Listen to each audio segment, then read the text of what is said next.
A billionaire mother installed 16 hidden cameras throughout her mansion, desperate to protect her 6-year-old son from anyone who might hurt him again. She watched every nanny fail, every caregiver break, every moment her grief-stricken child spiraled further into rage and isolation. Then came Aidan Shaw, a broken single father with nothing left to lose. What Verena Cole saw through those cameras would shatter everything she thought she knew about motherhood, trust, and the walls we build to protect ourselves from pain.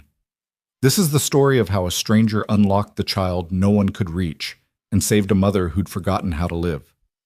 Stay with me until the end and comment your city below so I can see how far this story travels. The crash echoed through the east wing of the Cole mansion at 3:47 p.m. on a Tuesday afternoon, and Verena Cole didn't flinch. She simply reached for her phone, swiped past 17 unread emails, and opened the app that had become her lifeline and her curse. Camera 04, second floor playroom. The screen flickered to life, revealing the familiar scene of destruction. Milo, her 6-year-old son, her entire world, her greatest failure, stood in the center of the playroom surrounded by scattered wooden blocks, his small chest heaving, his face red and streaked with tears and snot. His hands were clenched into fists so tight his knuckles had gone white. "I hate you!" His voice cracked with the force of his rage. "I hate everything!" The nanny, Verena couldn't even remember this one's name anymore. Was it Patricia? Pamela? Stood frozen near the doorway, her back pressed against the wall, her professional composure crumbling like the tower Milo had just demolished. She was the 14th nanny in 8 months. Verena already knew she wouldn't make it to 15. "Milo, sweetheart, please." The woman's voice trembled. "If you could just take a deep breath." "Don't tell me to breathe!" Milo grabbed a plastic dinosaur from the shelf and hurled it across the room. It struck the wall with a sharp crack, leaving a small dent in the expensive wallpaper. "You don't know anything! You don't know!" Verena watched from her office 12 miles away, her jaw tight, her throat burning with tears she refused to shed. Not here, not at work, not where her board of directors might see weakness in the woman who'd built Cole Industries from her grandfather's failing textile company into a $3 billion enterprise. She'd learned early that the world devoured soft things, so she'd made herself hard. But Milo was still soft, still breakable, and she had no idea how to protect him without crushing him completely. The nanny was speaking again, her voice rising in pitch. "Milo, if you don't calm down right now, I'm going to have to call your mother." "I don't care. Call her. She won't come anyway." The word struck Verena like a physical blow. She leaned forward, her fingers white-knuckled around her phone, watching as her son collapsed onto the floor and began to sob, deep, wrenching sounds that no 6-year-old should know how to make. The nanny stood there for another 30 seconds, clearly calculating whether the 6-figure salary was worth this level of chaos. Then she straightened her shoulders, walked to where she'd left her purse on the reading chair, and picked it up. "I'm sorry," she said quietly.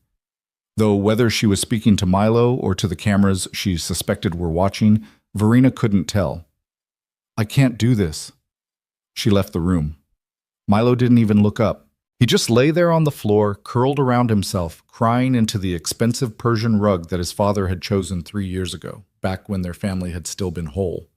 Verena closed the app, dialed her head of household. "Marcus, the nanny quit. Call the agency. Tell them we need someone by tomorrow morning." "Ms. Cole." Marcus hesitated, which was unlike him. He'd worked for her family for 20 years and had perfected the art of discretion. "The agency said they're running out of qualified candidates willing to work with Milo. They asked if we might consider alternative approaches, therapy, perhaps, or Milo has therapy, 3 sessions a week. What he needs is consistency and someone who won't abandon him the moment things get difficult." Her voice came out sharper than she'd intended. She softened it, barely. "Just find someone, Marcus. Please." "Yes, ma'am." She ended the call and sat in silence, staring at the city skyline beyond her office windows. 43 floors above Manhattan, isolated and untouchable. Just the way she'd designed her life. Her phone buzzed. Another email. Another crisis. Another reason to stay late, to miss dinner, to review the camera footage at midnight and pretend she was present in her son's life. She opened her laptop instead, pulling up the spreadsheet her assistant had prepared. A ranked list of every qualified nanny, au pair, and childcare specialist within a 50-mile radius. Most of the names were crossed out, annotated with brief explanations. Declined position, withdrew application, accepted position elsewhere. At the very bottom of the list, almost an afterthought, was a name she didn't recognize. Aidan Shaw. 34. Single parent. Previous experience: stay-at-home father, 3 years. Current employment: part-time work, various positions. References available upon request. Note: not traditional nanny background, but agency flagged as potential candidate due to personal parenting experience and immediate availability. Verena read it twice. A stay-at-home father wasn't what she'd had in mind. Her world was one of credentialed experts, degrees from prestigious institutions, documented experience with high net worth families. But she was also out of options. She forwarded the file to Marcus with a single line: interview him tomorrow, 8 a.m. Then she returned to her security app, scrolling through the 16 camera feeds that turned her home into a surveillance state. Milo's bedroom, empty. The kitchen, staff preparing dinner. The library, undisturbed. The playroom. Milo still on the floor, no longer crying, just staring at nothing. She watched him for 17 minutes until her assistant knocked to remind her about her next meeting. Then she locked her phone and became Verena Cole, CEO, once more. The woman who had everything except the ability to reach her own child.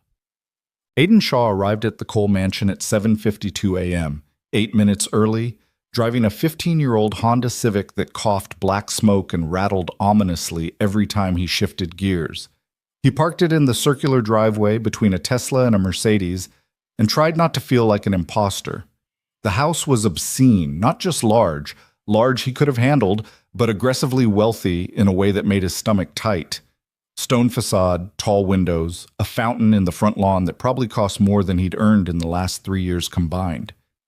He checked his reflection in the rearview mirror. Dark circles under his eyes.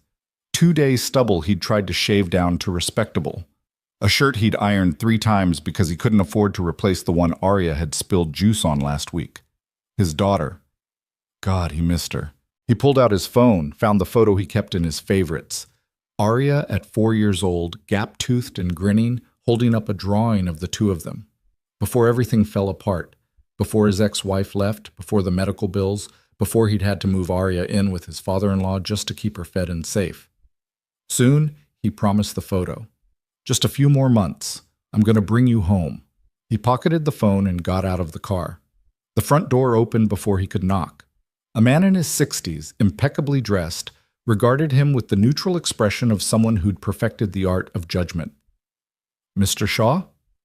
Yes, sir. I'm Marcus Bentley, head of household. Please come in. The interior was even more intimidating than the exterior. Marble floors, a chandelier that looked like it belonged in a museum, a staircase that curved upward like something from a fairy tale. Aidan felt suddenly, viscerally aware of the hole in his left sock. Marcus led him through a series of hallways, past rooms Aidan couldn't even begin to name the purpose of, until they reached a small office near the back of the house. Ms. Cole is currently in meetings in the city, so I'll be conducting the preliminary interview. Please, sit. Aidan sat in a leather chair that probably cost more than his car. Marcus settled behind the desk, opening a thin folder. I'll be frank with you, Mr. Shaw. Your application is unconventional. You have no formal childcare training, no certification, no professional references from families we can verify. The agency included you as what they termed a creative solution to a difficult situation. Marcus looked up, his eyes sharp. Can you tell me why you think you're qualified for this position? Aidan had practiced this answer in his car during the 40-minute drive. He'd rehearsed it in the shower, over breakfast, in the waiting room at his second job where he mopped floors at a gym 3 nights a week. But now, sitting here in this palace of wealth, all his practiced words felt hollow. So he told the truth instead. I'm not qualified, he said quietly. Not by any measure you probably use. I don't have degrees or certifications. I haven't worked for diplomats or celebrities, but I know what it's like to be a kid who's scared and angry and doesn't know how to make sense of the world anymore. I know what it's like to be the parent who has to hold it together when everything's falling apart. He met Marcus's eyes. The agency told me about Milo. They said he's been through trauma, that he's struggling, that nobody seems to be able to reach him. That's correct. Then maybe he doesn't need someone with perfect credentials. Maybe he just needs someone who won't give up on him. The silence stretched.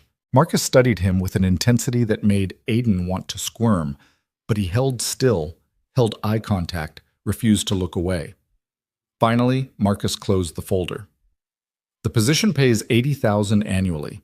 Hours are Monday through Friday, 7 a.m. to 6 p.m., with occasional overnight stays if Ms. Cole needs to travel. You'll have your own room in the staff wing, health insurance included. He paused. But I need to be clear about something, Mr. Shaw. This is not a normal childcare position. Milo is brilliant and sensitive and currently very, very damaged. He will test you. He will push every boundary. He will try to make you leave, because everyone else has. I won't leave, Aiden said. 14 people before you have said the same thing. Then I'll be the 15th who means it. Marcus's expression didn't change, but something flickered in his eyes. Approval, maybe, or hope. Ms. Cole has security cameras throughout the house, for Milo's safety. You'll be monitored. Aiden nodded. He'd expected as much. That's fine. Then let me introduce you to Milo. They found him in this playroom, the same room where he'd destroyed the tower yesterday, though someone had cleaned up all evidence of the destruction. Milo sat in the corner near the window, building something with blocks, his back to the door. He didn't look up when they entered. Milo, Marcus said gently, this is Mr. Shaw. He's going to be spending time with you starting today. No response. Milo added another block to his structure, some kind of wall, Aiden realized, tall and defensive. Marcus glanced at Aiden, a silent question. Your move. Aiden crossed the room slowly, giving Milo space, and lowered himself to the floor about 6 feet away. Not hovering, not invading, just present. He sat cross-legged, wincing slightly at the protest in his knees, and watched Milo build.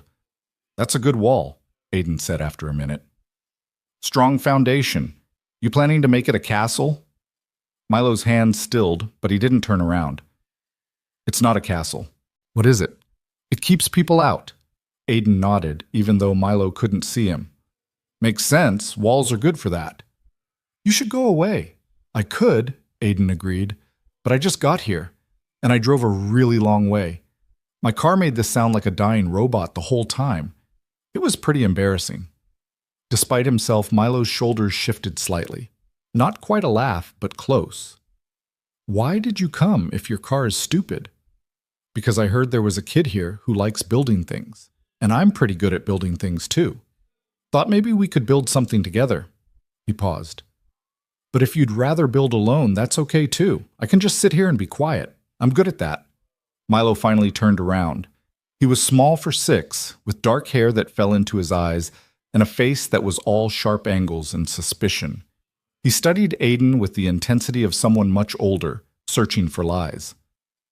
What do you want to build? Milo asked finally. What do you want to build? You're just going to copy my answer. Probably, Aiden admitted. I'm not very creative before 9 a.m. I mostly just copy whatever smart people tell me. Milo considered this. Then he pushed a pile of blocks toward Aiden. You can build a house, but not near my wall. The wall is mine. Deal. They built in silence for a while. Aiden constructed a simple house, nothing fancy, while Milo extended his wall, making it longer, higher, more impenetrable. Marcus watched from the doorway for a few minutes, then quietly left. After 20 minutes, Milo spoke again. Do you have kids? Yeah, a daughter. Her name's Aria. She's 4. Where is she? She lives with her grandpa right now, in a different state. Why? Aiden chose his words carefully. Because sometimes grown-ups have to make hard choices.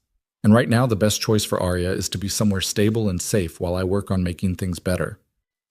Milo added another block to his wall. My dad died. The words were flat, factual, devastating. I know, Aiden said quietly. I'm really sorry. Everyone says that. Sorry doesn't bring him back. No, it doesn't. And my mom doesn't even care. She's never here. She just works all the time. Aiden looked at the boy, saw the anger and hurt written in every line of his small body, and recognized something he'd seen in the mirror. I bet she cares a lot. Sometimes when people are really sad, they don't know how to show it, so they hide in work or other things because it feels safer than feeling sad. That's stupid. Yeah, Aiden agreed. It kind of is. Milo knocked down part of his wall, then immediately started rebuilding it. Are you going to quit like everyone else? No. They all say that. I'm not them. How do I know? Aiden met his eyes. You don't. Not yet. But I'm going to show up every day, and eventually you'll see I mean it. Milo stared at him for a long moment. Then he pushed another pile of blocks toward Aiden. Your house needs a roof. It's a stupid house without a roof. You're absolutely right, Aiden said, and started building. Done. 12 miles away in her office overlooking Manhattan, Verena Cole watched the entire exchange on her phone. She'd been in a budget meeting when the notification came through. Camera 04. Motion detected. She'd excused herself, claiming an urgent call, and locked herself in the executive bathroom to watch. Now she stood in that bathroom, her back against the cold marble wall, staring at the screen. The new hire, Aiden Shaw, sat on her son's playroom floor like he belonged there. No expensive suit, no artificial cheerfulness, no frustrated sighs when Milo gave short, hostile answers. Just quiet presence. Patience. The kind of ease around children that came from actual experience, not training manuals. When Milo pushed the blocks toward him and called his house stupid, Aiden had smiled. Not a fake, patronizing smile, but genuine amusement. And Milo, her beautiful broken boy who'd been screaming at strangers for months, was building beside him. Verena's hand trembled slightly as she paused the feed, zooming in on her son's face. He looked focused, calm. Not happy, not yet, but not drowning either. She closed her eyes, leaning her head back against the wall. Please, she thought, a prayer to no one in particular. Please let this one work. Then she straightened her jacket, checked her reflection, and went back to her meeting, where she negotiated a $40 million merger without once revealing that her mind was 12 miles away, watching a stranger unlock the child she couldn't reach. The first week passed in a careful dance of boundaries and broken expectations. Aiden arrived every morning at 7 a.m., bringing with him the quiet steadiness that seemed to drain tension from rooms. He didn't try to force conversation or activities. He followed Milo's lead, offering options but never demands, sitting in comfortable silence when Milo needed space. The tantrums didn't stop. On Wednesday, Milo threw a cup of juice across the kitchen when Aiden suggested they make sandwiches together. On Friday, he locked himself in his bedroom for 3 hours, refusing to come out even for lunch. But something was shifting. Aiden could feel it in the small moments.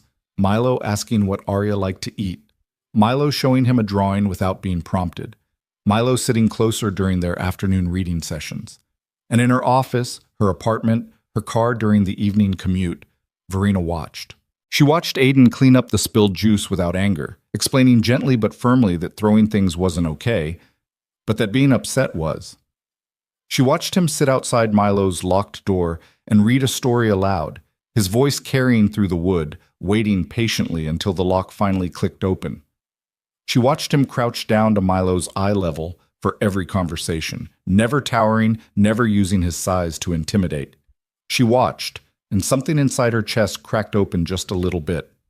By the end of the second week, Marcus pulled Aiden aside after Milo had gone to bed. "You're doing well," Marcus said, which from him was the equivalent of a standing ovation. "Better than well." Milo's therapist called Ms. Cole yesterday. She said he's been more communicative in their sessions, talking about his feelings instead of just acting them out. Aiden felt relief flood through him. "That's good. That's really good. Ms. Cole wanted me to tell you," Marcus hesitated, choosing his words carefully. "She wanted me to tell you thank you. She's noticed the changes." "She's watching the cameras," Aiden said. It wasn't a question. "Yes." "That doesn't bother me. If I were her, I'd do the same thing." He paused. "Can I ask you something about what happened to Milo's father?"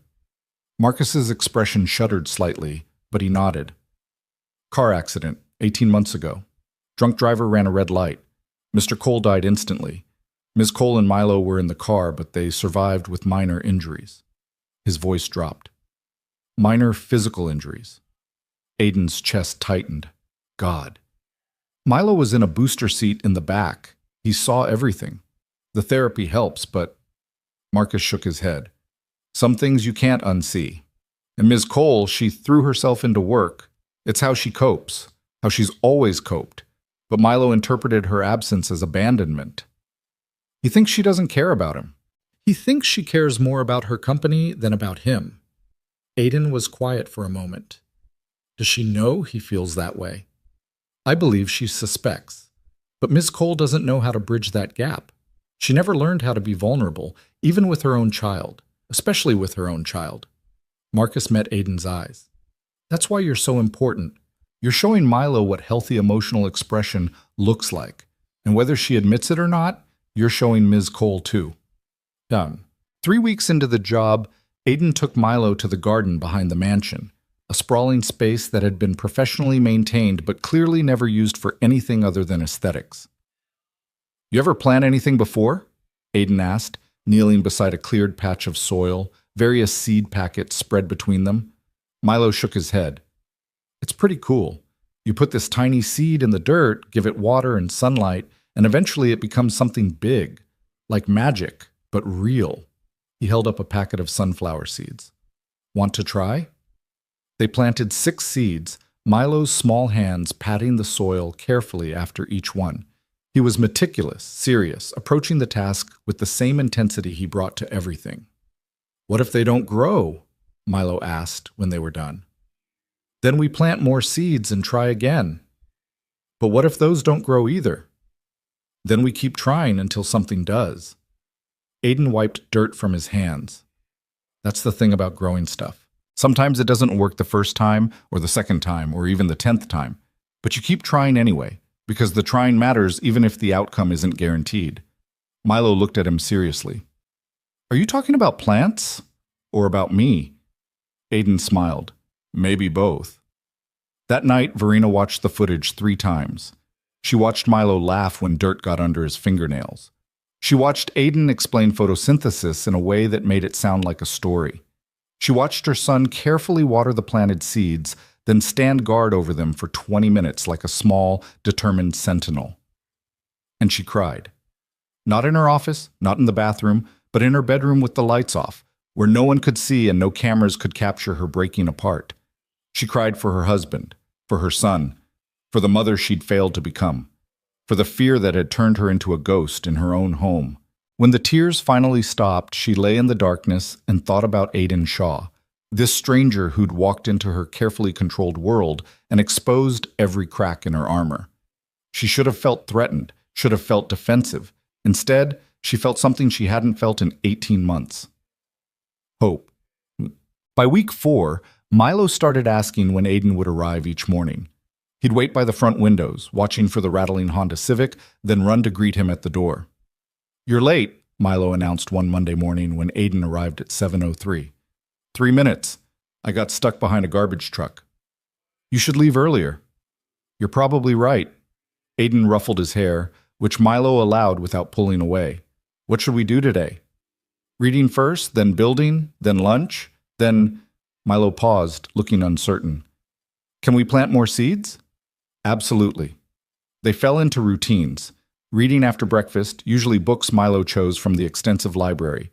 Everything from dinosaur encyclopedias to fantasy novels way above his reading level, which Aiden would patiently explain. Building projects in the afternoon, increasingly complex structures that sprawled across the playroom floor.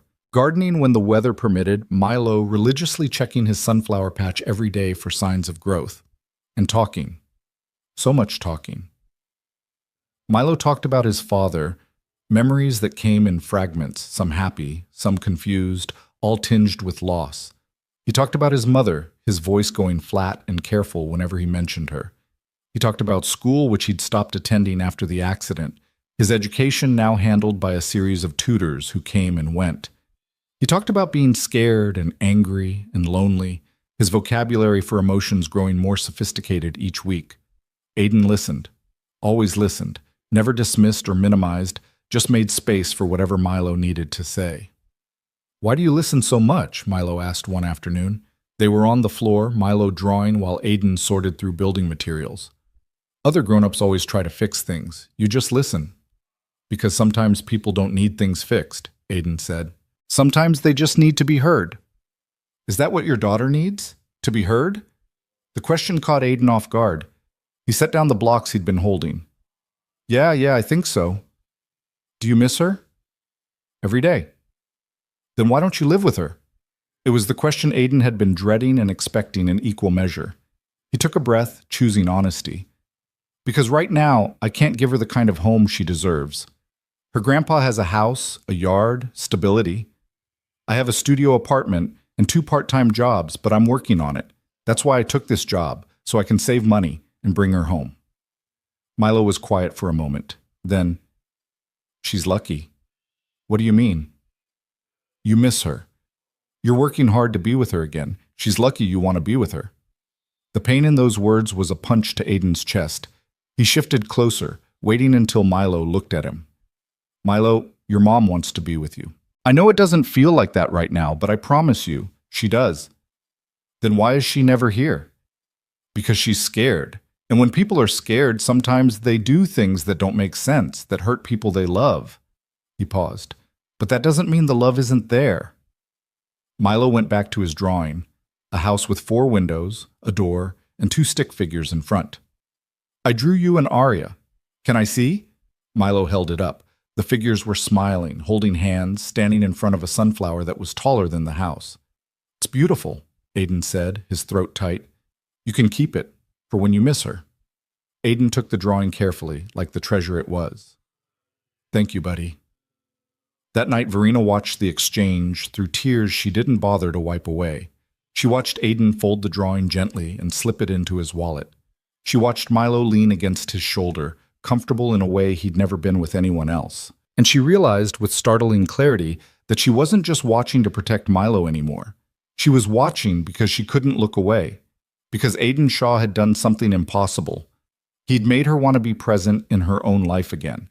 The cameras had shown her everything. Now she just had to figure out what to do with what she'd seen. The morning everything shifted began like any other, with Verena in her office reviewing quarterly projections while secretly watching Camera 04. Milo and Aiden were in the kitchen, making pancakes, or rather, making an extraordinary mess that would have sent any of the previous nannies into cardiac arrest. Flour dusted every surface. Eggshells littered the counter. Milo stood on a step stool, wielding a whisk like a weapon, attacking the batter with more enthusiasm than technique. You're supposed to stir it gently, Aiden said, laughing as batter splattered onto his shirt. Not murder it. But it's lumpy. I hate lumps. Lumps are fine. They cook out. Here, let me show you. Aiden guided Milo's hand, demonstrating the circular motion. See? Smooth, but not too much. If you overmix it, the pancakes get tough. How do you know that? Arya taught me.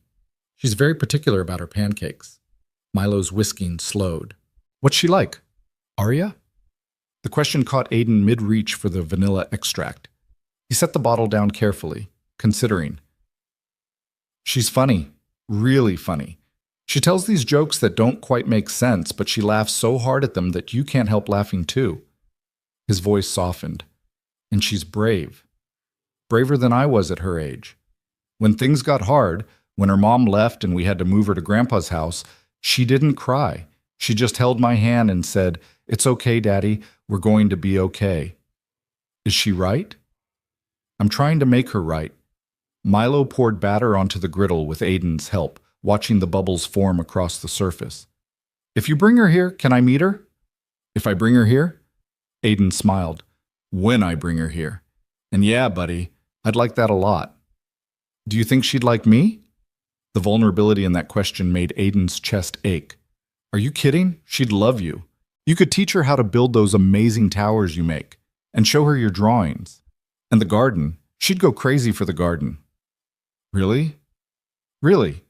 Milo flipped the pancake with intense concentration, his tongue poking out slightly. When it landed perfectly, he grinned, a real, unguarded smile that transformed his entire face. I did it. You absolutely did. That's a professional level flip right there. They ate the pancakes at the kitchen island, Milo insisting on drowning his in enough syrup to constitute a health hazard. He chattered about the sunflowers, which had finally sprouted, tiny green shoots pushing through the soil like miracles. About the book they were reading, a story about dragons and friendship that Milo insisted was scientifically inaccurate but emotionally satisfying. About everything and nothing, the words spilling out in a way that had become natural over the past month. Verena watched it all, her coffee growing cold in her hand. She watched the easy affection between them, the way Milo leaned into Aiden's space without fear, the way Aiden listened like every word Milo said mattered. And she felt the guilt rise like bile in her throat. This should be her. She should be the one making pancakes, hearing about the sunflowers, receiving those unguarded smiles. But she'd locked herself away in grief and work, built walls even higher than the ones Milo constructed with his blocks, and now a stranger was living the life she'd abandoned. Her phone buzzed, her assistant reminding her about the board meeting in 30 minutes. She closed the app, straightened her shoulders, and became the version of herself the world expected to see. But the image of Milo's smile stayed with her through every presentation, every decision, every moment she should have been focused on business, but found herself thinking about home. The days blurred together in a rhythm that felt almost normal. Aiden showed up every morning at 7, never late, never making excuses. He taught Milo how to crack eggs without getting shells in the bowl, how to tie his shoes using the bunny ear method, how to breathe through anger instead of drowning in it. They built elaborate cities from blocks, painted pictures that Marcus hung on the refrigerator, read until Milo's eyes grew heavy. And the tantrums, while not gone completely, became less frequent, less intense, more like the normal frustrations of a 6-year-old and less like the screams of someone drowning. Milo's therapist, Dr. Chen, called Verena directly one Tuesday afternoon. "I wanted to update you on Milo's progress," she said, her voice warm. "The changes over the past month have been remarkable. He's engaging more, expressing his emotions verbally instead of physically. He even talked about his father without shutting down completely." Verena's grip tightened on her phone. "That's good. That's really good." "It is. And I think a lot of it has to do with the stability you've provided through Mr. Shaw. Milo talks about him frequently, calls him Aiden with real affection." Dr. Chen paused. "But, Verena, there's something else we need to address." "What?" "Milo's attachment to Aiden is healthy and important, but he also needs attachment to you. He needs to know that his mother is present and available, not just physically, but emotionally. Right now, he sees Aiden as his primary caregiver and you as," she chose her words carefully, "an absence, a ghost in his own home." The words landed like blows. Verena closed her eyes, pressing her fingers against the bridge of her nose. "I know. I'm not saying this to hurt you. I'm saying it because I think you're ready to hear it. You've survived the immediate crisis of losing your husband. You've kept your company running, kept Milo safe and cared for. But surviving isn't the same as living. And Milo needs you to start living again." "I don't know how," Verena admitted, her voice barely above a whisper. "Then maybe it's time to learn. Talk to Aiden. Watch how he interacts with Milo. Let yourself be vulnerable with your son, even though it's terrifying." Dr. Chen's voice gentled. "You can't hide behind cameras forever."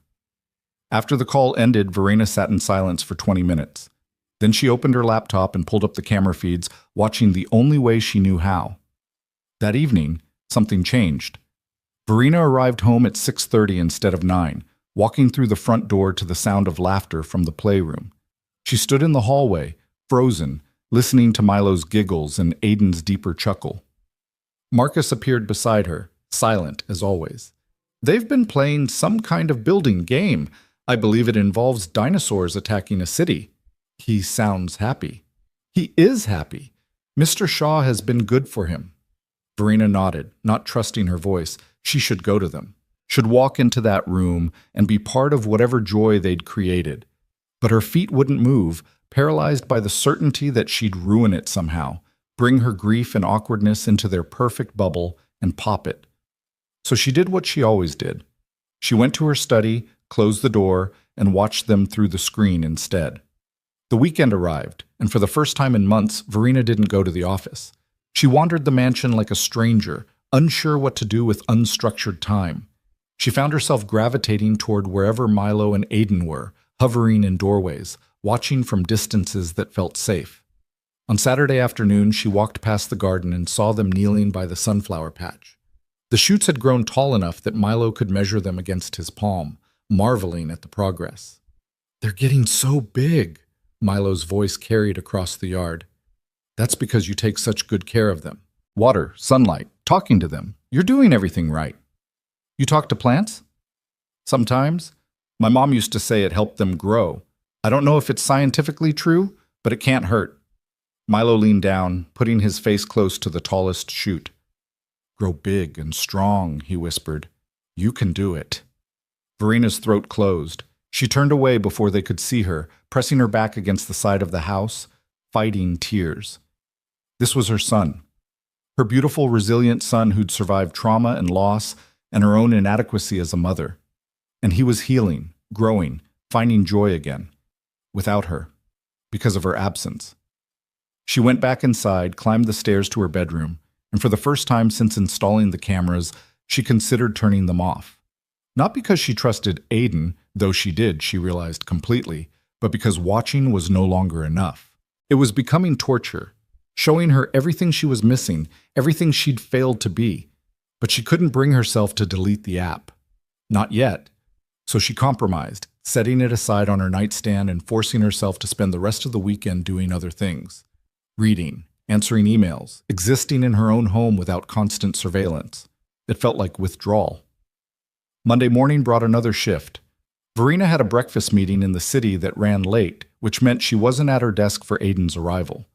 But at 10:30, during a brief break, she pulled out her phone.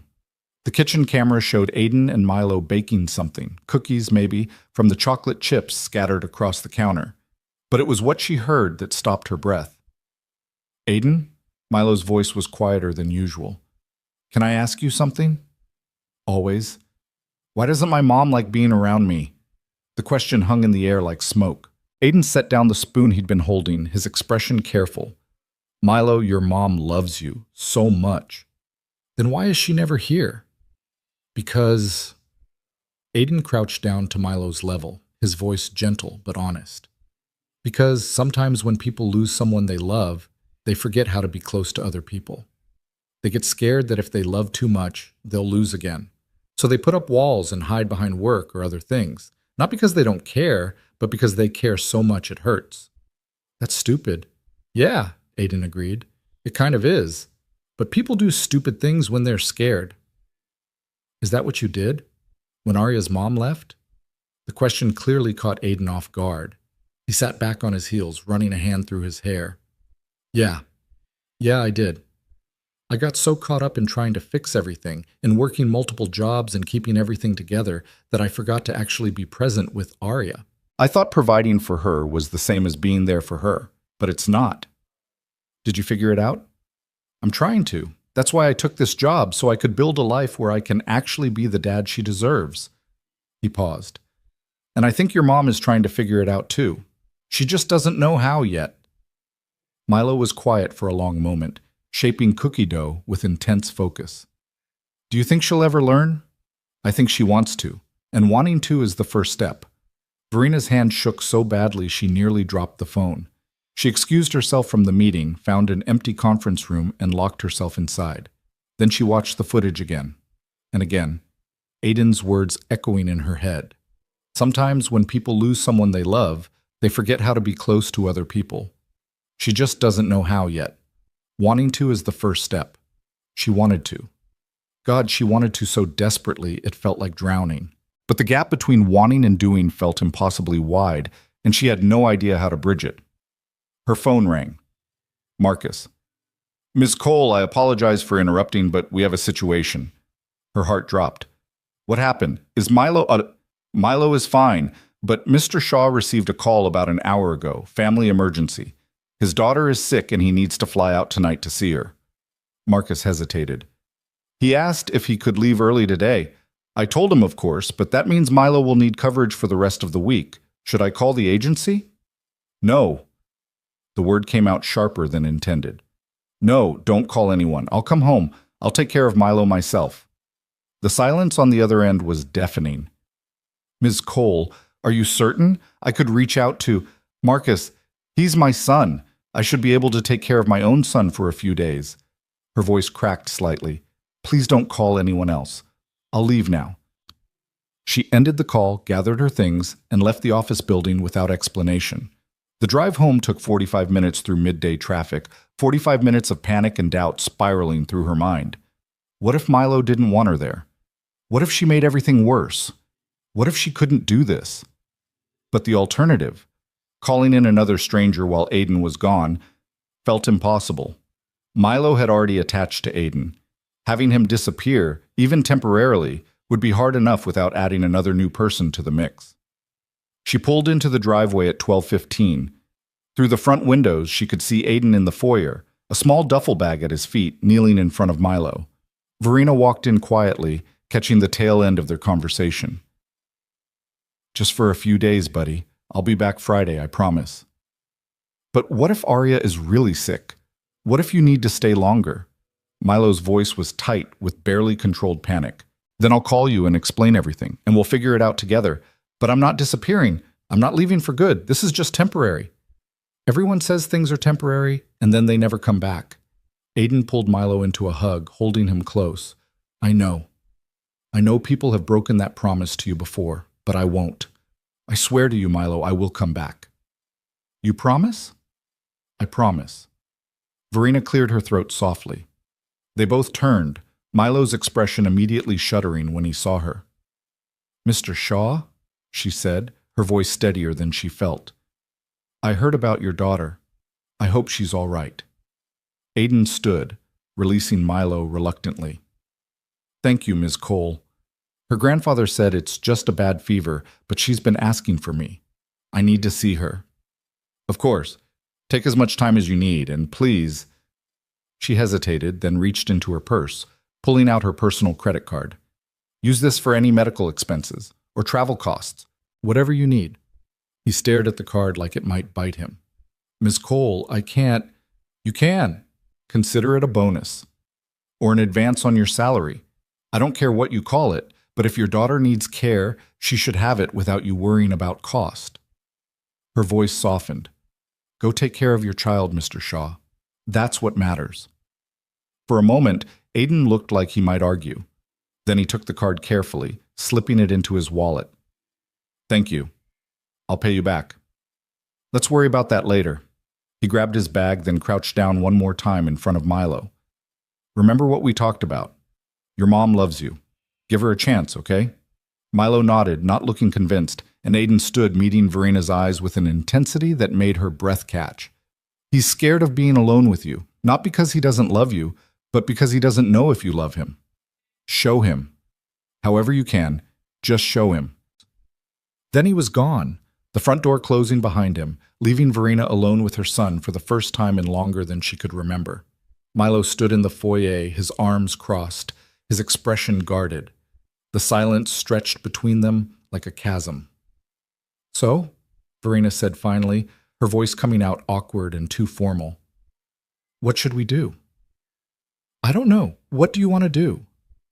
I asked you first. You're the grown-up. You're supposed to decide. Verena took a breath, forcing herself to be honest. Milo, I don't know what we should do. I don't know what you like to do anymore. I don't know your routines or your favorite foods or what makes you happy, and that's my fault. She struggled for words. I've been hiding. From you, from my feelings, from everything, and I'm sorry. Milo's arms tightened around himself. Aiden says you're sad about Daddy. Aiden's right. I am sad about Daddy every single day. Me too. I know, sweetheart. I know you are. Then why can't we be sad together instead of you being sad at work? The question broke something in her chest. She knelt down, bringing herself to his level the way she'd seen Aiden do 100 times through the cameras. Because I was scared that if I let myself feel sad around you, I wouldn't be able to stop. And I thought you needed me to be strong. I don't need you to be strong. I need you to be here. Tears spilled down her cheeks before she could stop them. "You're right. You're absolutely right." Milo watched her cry with wide eyes, like he'd never seen her do it before. He probably hadn't. She'd hidden every tear, every moment of weakness, afraid that showing vulnerability would shatter the last pieces of their broken family. But maybe hiding was what had shattered them instead. "Mom?" Milo's voice was small. "Are you okay?" "No," she admitted. "I'm not okay. But maybe that's all right. Maybe we don't have to be okay all the time." Slowly, carefully, Milo stepped forward. He wrapped his small arms around her neck, and Verena pulled him close, holding him the way she should have been holding him for months. He smelled like sunshine and chocolate chips and everything she'd been missing. "I love you," she whispered into his hair. "I love you so much, Milo. I'm so sorry I made you doubt that." "I love you too, Mom." They stayed like that for a long time, kneeling on the marble floor of the foyer, holding each other while the afternoon sun streamed through the tall windows. Eventually, Milo pulled back, wiping his nose on his sleeve. "Aiden and I were making cookies before he left. They're probably ready to go in the oven now. Would you want help with that?" Milo considered her seriously. "Do you know how to make cookies?" "I used to, before I started buying them from fancy bakeries." She managed a small smile. "But I'm willing to learn again, if you'll teach me." "Okay, but you have to do exactly what I say. Aiden taught me the right way." "Deal." They went to the kitchen together, where the cookie dough waited in neat rows on baking sheets.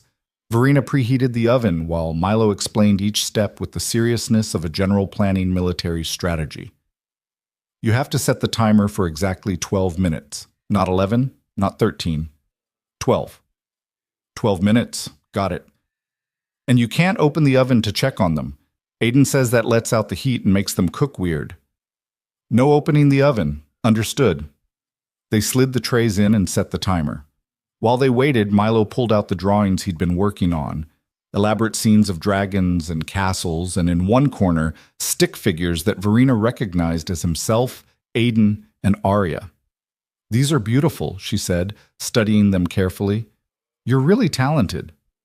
Aiden says art is about expressing feelings, not about making it perfect. Aiden sounds very wise. "He is." Milo paused. "Do you think he's okay? Do you think Arya's really sick, or if it's something worse?" The worry in his voice made Verena's heart ache. "I think Arya is going to be fine, and I think Aiden will take good care of her just like he takes good care of you. He promised he'd come back. Then he'll come back. He seems like someone who keeps his promises." The timer beeped. They pulled out the cookies, slightly overdone on the edges but otherwise perfect, and ate them warm at the kitchen island, chocolate melting on their fingers. Milo chattered about the sunflowers, about the book he and Aiden were reading, about everything and nothing, and Verena listened with an attention she hadn't given anything in months. That evening, after dinner that Marcus had prepared because Verena's cooking skills had atrophied beyond repair, Milo asked if she'd read him a bedtime story. They went to his room, where Verena hadn't been in weeks, and she looked around at how much had changed. Drawings covered the walls, Milo's artwork, colorful and chaotic and beautiful. The bookshelf had been reorganized, clearly by someone who cared about categorization. The bed had new sheets, dark blue with constellations. "Aiden picked those out," Milo said, following her gaze. "He said everyone needs stars to look at before they fall asleep." Verena's throat tightened. She settled on the edge of the bed while Milo climbed under the covers, holding up a thick fantasy novel. "This one. We're on chapter 7. She read until her voice grew hoarse, until Milo's eyes drooped and his breathing evened out. Then she sat there in the dim light of his constellation sheets, watching him sleep, and let herself feel the full weight of what she'd nearly lost. Her phone buzzed quietly. A text from an unknown number. "Ms. Cole, it's Aiden. Arya's fever broke. She's going to be fine. Just wanted you to know so you could tell Milo in the morning. And thank you again for the card. You didn't have to do that." She typed back carefully. "I'm glad she's okay. And yes, I did have to. Please don't worry about money. Just focus on your daughter." A moment later. "How did today go?" She stared at the question for a long time before responding. "It was hard. and scary, and the best day I've had in 18 months. Thank you for pushing me to try. You're the one who showed up. That's the hardest part. Will you really come back Friday? I promised Milo I would, and I keep my promises. Verena looked at her sleeping son, at the peace on his face that she'd seen so many times through cameras but never in person. Then she looked at her phone, at this stranger who'd become essential, and typed one more message. We'll be here. Both of us. She stood quietly, turning off the light but leaving the door cracked open the way Milo liked it. Then she went to her own room, pulled out her phone one last time, and did something she hadn't done in 4 weeks. She opened the security app and deleted every indoor camera feed. Not permanently. She could reinstall them later if needed. But for now, for tonight, she chose trust over surveillance, chose presence over watching, chose to believe that some things didn't need to be monitored to be real. The week passed in a strange, stumbling dance of learning. Verena worked from home, taking meetings in her study but emerging regularly to check on Milo. They made meals together, chaotic, messy attempts that often required Marcus's intervention. They read every evening, working through the fantasy novel at a pace that felt both too fast and achingly slow. They talked about Daddy, tentatively at first, then more openly, sharing memories that hurt less when spoken aloud. And Milo, cautiously, began to trust that maybe his mother wasn't going to disappear again. On Thursday night, he asked if they could FaceTime Aiden. Verena hesitated. It felt like crossing some professional boundary, but the hope in Milo's eyes made her dial the number Aiden had texted from. He answered on the third ring, his face appearing on screen with a tired smile. Behind him, Verena could see a small, cluttered living room. "Hey, buddy." Aiden's expression brightened. "I was just thinking about you." "Hi, Aiden. Mom and I made spaghetti tonight and it was really bad, but we ate it anyway." Aiden laughed. "That's the spirit. How are the sunflowers?" "Still growing. I measured them this morning. They're almost up to my knee now." They talked for 15 minutes, Milo filling Aiden in on every detail of the past 4 days. Then a small face appeared beside Aiden's, a little girl with dark curls and enormous brown eyes. "Is that Milo?" she asked shyly. "Sure is." "Milo, this is Arya. Arya, this is my friend Milo I've been telling you about." "Hi," Milo said, suddenly shy himself. "Are you feeling better?" Arya nodded. "Uh-huh. Daddy made me soup and read me stories, and now my fever is gone." "That's good. Aiden is really good at taking care of people." "I know. He's the best daddy." Verena watched the interaction, saw the gentleness in how Aiden spoke to both children, the easy affection. And she saw something else, too, the worn couch behind them, the crack in the wall that had been poorly patched, the exhaustion in Aiden's eyes that he tried to hide behind smiles. This man had walked into her palace of wealth and privilege and asked for nothing, had cared for her son with a devotion that required no payment beyond a fair salary, had kept his own struggles invisible because that wasn't Milo's burden to carry. After they said goodbye and ended the call, Milo turned to her seriously. "Mom, can we help them?" "What do you mean?" "Aiden and Arya, they don't have a nice house like us, and Aiden works really hard, but he can't bring her home yet. Can we help them?" Verena pulled him onto her lap, this child who'd survived so much loss and still had room in his heart for other people's pain. "I think we can figure something out. But Milo, we have to be careful. Some people are proud. They don't like feeling like they need help. Aiden's not proud. He's just sad that he can't be with Arya all the time. Then we'll think of a way to help that doesn't feel like charity, okay?" "Okay." That night, after Milo was asleep, Verena sat in her study and thought about the cameras she'd deleted, about the surveillance she'd relied on instead of participation, about the fact that she'd learned more about Aiden in 4 days of actual interaction than in 4 weeks of watching through screens. She'd seen him caring for Milo, but she'd never seen his own life, his own struggles, the weight he carried alone, and she'd never asked. Friday morning arrived with the kind of nervous energy that made Milo bounce off walls. He checked the driveway every 5 minutes, watching for Aiden's distinctive rust bucket Honda. At 7:03 it pulled up. Milo ran to the door before Aiden could even knock, flinging it open with enough force to make Marcus wince. "You came back!" Aiden caught him as he launched himself forward, lifting him in a hug. "I told you I would." "I know, but I was still worried." "That's okay. Being worried is normal. But I'm here now." He set Milo down, his eyes finding Verena where she stood in the hallway. Something passed between them. Understanding, maybe, or recognition of how much had shifted in 5 days. "Welcome back, Mr. Shaw," she said quietly. "How's Arya?" "Much better. Thank you for asking. And thank you for," he gestured vaguely, encompassing everything, "for taking care of him." "That's my job. I'm his mother." "I know, but it's still good to hear you say it." Milo tugged on Aiden's hand. "Come see the sunflowers. They grew so much. And Mom and I finished chapter 12. 12? That's 3 whole chapters. You guys have been busy."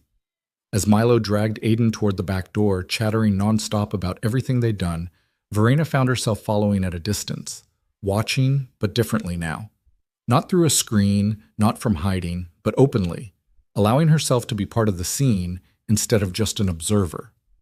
In the garden, Milo proudly displayed the sunflowers, which had indeed grown impressively. Aiden crouched down, examining them with appropriate seriousness, praising Milo's caretaking skills. And Verena stood there in the morning sun, watching her son laugh, and realized something that should have been obvious from the start. She'd hired Aiden to care for Milo, but somehow, without meaning to, he'd started caring for both of them, teaching Milo how to express emotions, teaching Verena how to be present, showing them both what it looked like to love imperfectly, but completely. She thought she was watching him through those cameras, evaluating his performance, judging his worthiness, protecting her son from potential harm. But the truth was simpler and more terrifying. She'd been watching because she was learning how to be the mother Milo needed, learning how to connect again, how to feel again, how to live in her own life instead of observing it from a safe distance. And now, standing here in the garden with her son's laughter ringing out, and this stranger who wasn't a stranger anymore teaching her child about growth and patience and care, she understood something else too. She wasn't ready to let Aiden Shaw walk out of their lives when this job eventually ended, which meant she needed to figure out what came next before that ending arrived. The fragile peace lasted exactly 11 days. Verena had fallen into a new rhythm, one that felt both foreign and right. She came home earlier most evenings, joining Milo and Aiden for dinner. She'd reinstalled the camera app, but found herself opening it less and less, choosing instead to simply walk into rooms where her son was, rather than watching from afar. The work emails still flooded in. The board meetings still demanded her attention, but she'd started setting boundaries she'd never enforced before. Milo responded cautiously to her presence, like a wild animal learning that food offered from a hand wouldn't hurt him. He still gravitated toward Aiden naturally, still sought him out first when something went wrong, but he'd started including Verena too. Small things, showing her drawings, asking her opinion on which book to read next, letting her help with the sunflowers that were now tall enough to require stakes for support. It felt like healing, slow, uncertain, but real. Then came the Wednesday that shattered everything. Verena was in a video conference when her phone lit up with a notification. Camera 11. Study. Motion detected. She almost ignored it, but something about the timestamp made her pause. 3:47 in the afternoon. Milo should have been in the playroom or outside with Aiden, not in her study where she kept her late husband's things. She muted her microphone, opened the app with trembling fingers. The study looked like a crime scene. Books pulled from shelves, papers scattered across the floor, and in the center of it all, Milo stood surrounded by shattered clay sculptures. The pieces that Daniel had collected over their 12 years of marriage, folk art from their travels, each one precious and irreplaceable, now reduced to fragments. Milo held another sculpture in his hands, his chest heaving, his face contorted with something beyond simple anger. This was rage mixed with anguish, terror bleeding into destruction. "I hate them," his voice cracked. "I hate everything that reminds me he's gone." He threw the sculpture. It exploded against the fireplace, shards scattering like shrapnel. Verena's hand flew to her mouth, stifling a cry. Those sculptures. Daniel had loved those sculptures, had spent hours in this study, arranging and rearranging them, telling her the story behind each one. The bird from Morocco, the dancer from Bali, the turtle from that tiny gallery in Santa Fe. All gone. On screen, Aiden appeared in the doorway. Verena expected him to be angry, to grab Milo, to stop the destruction. Instead, he stepped carefully into the room, his expression calm despite the chaos, and lowered himself to the floor among the broken pieces. "I hate them too sometimes," Aiden said quietly. Milo spun around, another sculpture clutched in his white-knuckled grip. "You don't understand. You don't—" "I do." Aiden's voice was gentle but firm. "I understand hating things that remind you of what you lost, that make you remember what used to be but isn't anymore. Then why doesn't Mom get rid of them? Why does she keep Dad's things everywhere like he's coming back when we both know he's never coming back?" Tears streamed down Milo's face. "He's never coming back, and she won't admit it, and I can't. His words dissolved into sobs. He still held the sculpture, his arm drawn back, ready to throw. Aiden didn't move to stop him. Instead, he picked up one of the already broken pieces and held it out. "Here, break this one too." Milo stared at him, confused. "What?" "If you need to break things to get the feelings out, then break them. But do it on purpose. Not because you're out of control, but because you're choosing to. Here." He gestured to the fragments around him. "These are already broken. They can't hurt anymore. Break them again if you need to." Slowly, Milo lowered the intact sculpture. He took the shard from Aiden's hand and threw it weakly against the wall. It shattered further with a small, unsatisfying crack. "Harder," Aiden said. Milo picked up another piece, threw it with more force. The sound was sharper, more final. Again. Another piece, another throw, another explosion of fragments. "Keep going. Get it all out." Milo broke piece after piece, his throws becoming less about destruction and more about release. The sounds changed from violent to desperate to exhausted, until finally he stood among the rubble, empty-handed, his body shaking. "I miss him," Milo whispered. "I miss him so much it feels like I can't breathe." "I know, buddy. And I'm scared. I'm so scared all the time." Aiden opened his arms. "What are you scared of?" Milo collapsed into him, clutching at his shirt like a lifeline. The words came out in broken fragments, punctuated by sobs that shook his entire frame. "I'm scared Mom will disappear like Dad did. I'm scared she'll be here one day and gone the next, and I won't get to say goodbye. I'm scared she doesn't need me, that her work is more important, that I'm not enough to make her want to stay." The words hit Verena like physical blows. She slid down the wall of her office, the phone clutched in both hands, watching through tears as her son voiced every fear she'd planted in him through her absence. "I'm scared," Milo continued, his voice muffled against Aiden's shoulder, "that everyone I love will leave and I'll be alone forever. And I'm scared that it's my fault, that I'm too broken and too angry and too much trouble, and that's why nobody stays." "Oh, Milo," Aiden held him tighter. "None of that is true. You are not too much. You are not broken. And you are not the reason people leave.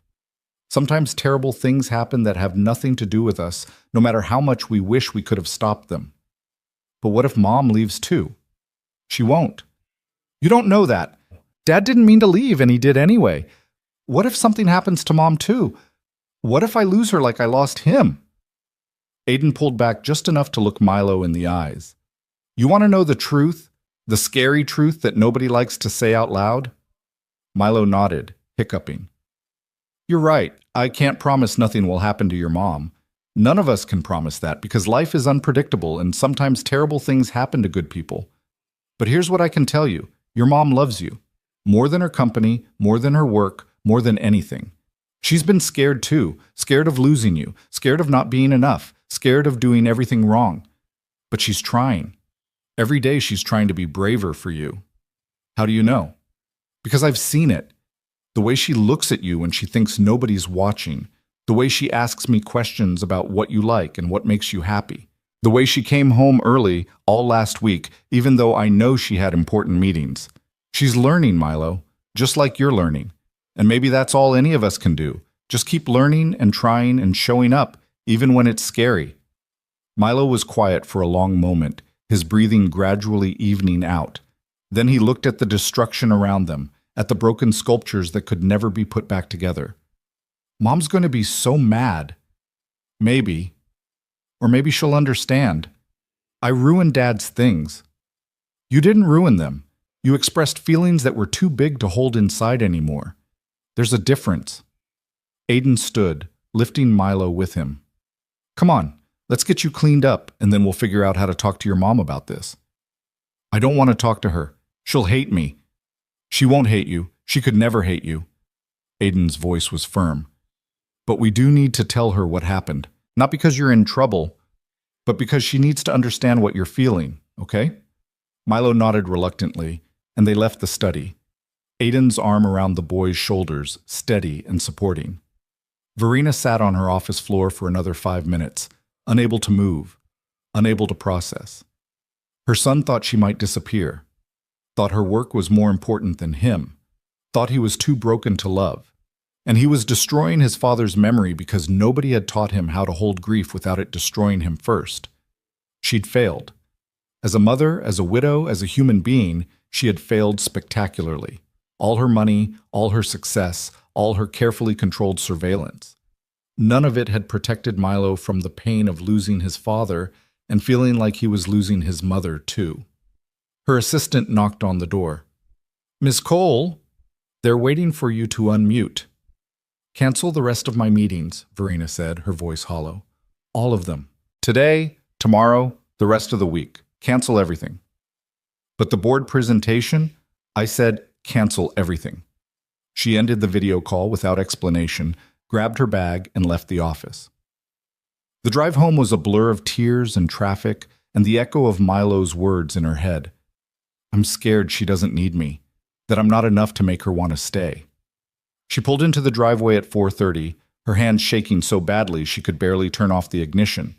Through the front windows, she could see Marcus in the foyer, speaking with Aiden. No sign of Milo. Verena walked in on unsteady legs. Both men turned toward her, and the expression on Aiden's face told her he knew she'd been watching again. Where is he? Her voice came out rough. In his room, Aiden said quietly. He's calm now. We talked. He knows what happened wasn't okay, but he also knows his feelings are valid. I need to see him. Ms. Cole. Aiden stepped forward, his voice gentle. Maybe give him a few more minutes. He's still processing, and I think you might need a few minutes too. I watched it happen. I saw... Her voice broke. I saw everything he said. About being scared I'll leave. About not being enough. Then you know what needs to happen next. I don't. The admission tore out of her. I don't know how to fix this. How to fix him. How to fix us. You can't fix him. He's not broken. Aiden's eyes held hers. But you can be honest with him. Tell him you're scared too. Tell him you've been hiding because grief is terrifying and you didn't know how to be sad in front of him. Tell him the truth about why you work so much, why you've been absent, why everything fell apart after his father died. He's 6 years old. He's 6 years old and he's been carrying adult-sized fear for 18 months. He can handle honesty better than he can handle uncertainty. Aiden's voice softened. Talk to him. Not as CEO Verena Cole, who has all the answers. As mom, who's just as lost and scared as he is. Verena looked toward the stairs, toward where her son was hiding from her in his own room. Then she looked at the study door, at the destruction waiting behind it. The sculptures. Daniel's sculptures. They're just things, Aiden said gently. They were his favorite things. They were pieces of him I still had. And now Milo needs you more than you need pieces. You have to choose which matters more. The memory of what you lost, or the reality of what you still have. The words settled over her like a weight. She nodded slowly, unable to speak past the lump in her throat, and walked toward the stairs. Milo's door was closed but not locked. Verena knocked softly. Milo, it's Mom. Can I come in? Silence. Then, quietly, Are you mad? No, sweetheart. I'm not mad. Can I please come in? The lock clicked. Verena opened the door to find Milo sitting on his bed, his knees drawn up to his chest, his eyes red and swollen from crying. He looked so small, so young, so terribly fragile. She crossed the room and sat on the edge of his bed, maintaining some distance, not wanting to crowd him. Aiden told me what happened in the study. Milo's face crumpled. I'm sorry. I'm so sorry, Mom. I didn't mean to. I know. And it's okay. It's not okay. I broke Dad's things. I broke everything, and I can't put it back together. And Milo, she reached out slowly, telegraphing the movement, and took his hand. Can I tell you something? Something I should have told you a long time ago? He nodded, tears streaming down his cheeks.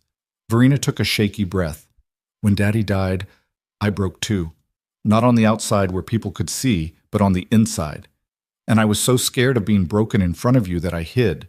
I hid behind work and meetings and this idea that if I could just keep everything else perfect, if I could just control everything else, then maybe the broken parts wouldn't matter. But that wasn't fair to you. Because you were breaking too, and instead of breaking together, I left you to break alone. You were sad, Milo whispered. I was devastated. I still am, every single day. But that's not an excuse for abandoning you. You needed your mother, and I wasn't there. And I am so sorry. I thought you didn't care. I thought work was more important. Nothing is more important than you. Nothing. She squeezed his hand. I got lost in my grief and my fear, and I made you feel like you weren't enough to bring me back. But that was never true, Milo. You are everything. You're my whole world, and I've been failing you, but I'm trying to do better. I'm trying to learn how to be sad and still show up, how to be scared and still be present, how to be your mom again, even though I don't always know how. Milo was quiet for a long moment, studying her face like he was searching for lies. Are you going to leave like Dad did? I hope not. I'm going to do everything in my power to stay right here with you for as long as possible. But Milo, I need you to understand something. She chose her words carefully, knowing they would either help or hurt. What happened to Daddy was an accident, a terrible, unfair accident that nobody could have predicted or prevented. I can't promise you that accidents will never happen, but I can promise you that I'm not going anywhere on purpose. I'm not choosing to leave you, not through work or anything else. I'm choosing to stay. But what if something bad happens? What if, then we'll deal with it together, you and me. But we can't live our lives being so scared of what might happen that we forget to be alive right now. She pulled him closer, and he came willingly, curling into her side. I don't want to miss any more of your life because I'm too afraid of losing it. Do you understand? I think so. And Milo? About the sculptures. You were right to be angry that I kept them everywhere. I was holding on to Dad so tightly that I forgot you needed to grieve him in your own way. Those things were important to me, but they were making you feel like I cared more about preserving his memory than about your feelings. And that wasn't fair. I shouldn't have broken them. Probably not. But I understand why you did. And we can talk about better ways to express anger next time, okay? Ways that don't involve destroying things. Like what? I don't know yet, but we'll figure it out together.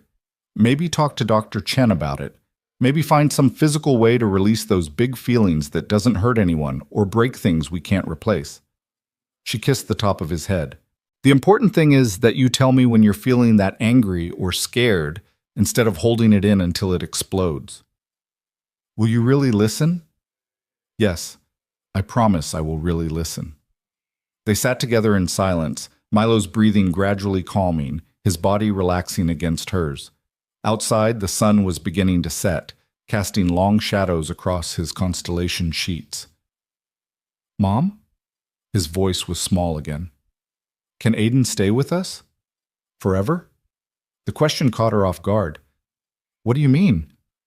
I mean, can he not be just my nanny? Can he be, like, part of our family? Because I don't want him to leave when I get older and don't need a nanny anymore. Verena's throat tightened. You really care about him, don't you? He's the best. He listens, and he doesn't get mad when I'm mad, and he keeps his promises, and Arya needs her dad, and I thought maybe... Milo looked up at her hopefully. Maybe they could live here with us? So Aiden doesn't have to be away from her anymore? And so I don't have to worry about him leaving? It was the question Verena had been dancing around for weeks, the idea that had been forming in the back of her mind every time she watched Aiden with Milo, every time she saw how naturally he'd integrated into their broken family and made it feel almost whole again. That's a big decision, she said carefully. We'd have to talk to Aiden about it, see what he wants. But Milo, even if Aiden can't live here permanently, that doesn't mean he's going to disappear from your life. We can make sure you stay connected to him, okay? But it's not the same. No, it's not the same. But sometimes we don't get exactly what we want, and we have to find ways to be happy with what we can have. Milo was quiet, processing. Then, can we at least ask him? About maybe helping him get Arya back? Yeah, sweetheart. We can definitely talk to him about that. They went downstairs together, Milo's hand in hers, and found Aiden in the kitchen with Marcus. Both men looked up as they entered, and Aiden's expression shifted to relief when he saw them together, united instead of fractured. Hey, buddy, Aiden said softly.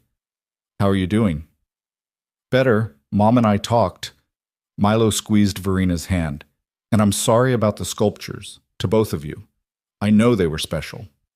They were just things, Verina echoed Aiden's earlier words. And things can be replaced. You can't be. Marcus cleared his throat discreetly. Ms. Cole, I took the liberty of cleaning up the study. The larger pieces I saved, in case you wanted to keep them. The rest I disposed of. And I've contacted the artist in Santa Fe who made several of the pieces. She's still working and may be able to create new ones if you'd like. Thank you, Marcus, but I think... Verena looked at Milo, then at the study door visible from the kitchen. I think it's time to redecorate that room. Make it into something new instead of a shrine to the past. Maybe Milo and I could work on that together? Milo's eyes widened. Really? Really? It's your house too. You should have a say in what it looks like. For the first time since she'd come home, Milo smiled. Small, tentative, but genuine. Can we make it into a library? With shelves for all my books and yours? And a reading corner with cushions? I think that sounds perfect. Aiden watched the exchange with something tender in his expression, and when his eyes met Verena's, she saw approval there. Pride, maybe. Recognition that she was finally showing up the way Milo needed. Later, after Milo had gone to bed, with both Verena and Aiden reading to him, trading off chapters until his eyes drifted closed, Verena found Aiden in the kitchen, cleaning up the dinner dishes. You don't have to do that, she said quietly. That's not part of your job description. I don't mind. Gives me something to do with my hands. He glanced at her. How are you holding up? Honestly, I'm wrecked. That thing he said, about being scared I'll disappear? Her voice wavered. I never meant to make him feel that way. I know. But the good news is you can change it. You already are changing it. Because of you. You're the one who taught him how to express his feelings, who taught me how to be present. I just showed him what my own daughter taught me, that the hardest feelings are the ones most worth expressing, and that love doesn't mean never being scared or angry or sad. It means being those things together. Verena leaned against the counter, suddenly exhausted.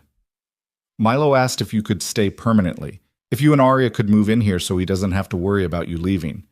Aiden's hand stilled in the soapy water. He said that? He did, and I know that's not... I'm not asking you to... She fumbled for words. I just wanted you to know how much you mean to him, to us. Verena. He turned to face her fully, drying his hands on a towel. Can I be honest with you about something? Please. I didn't take this job just for the money. Yes, the money is important. I need it to bring Arya home.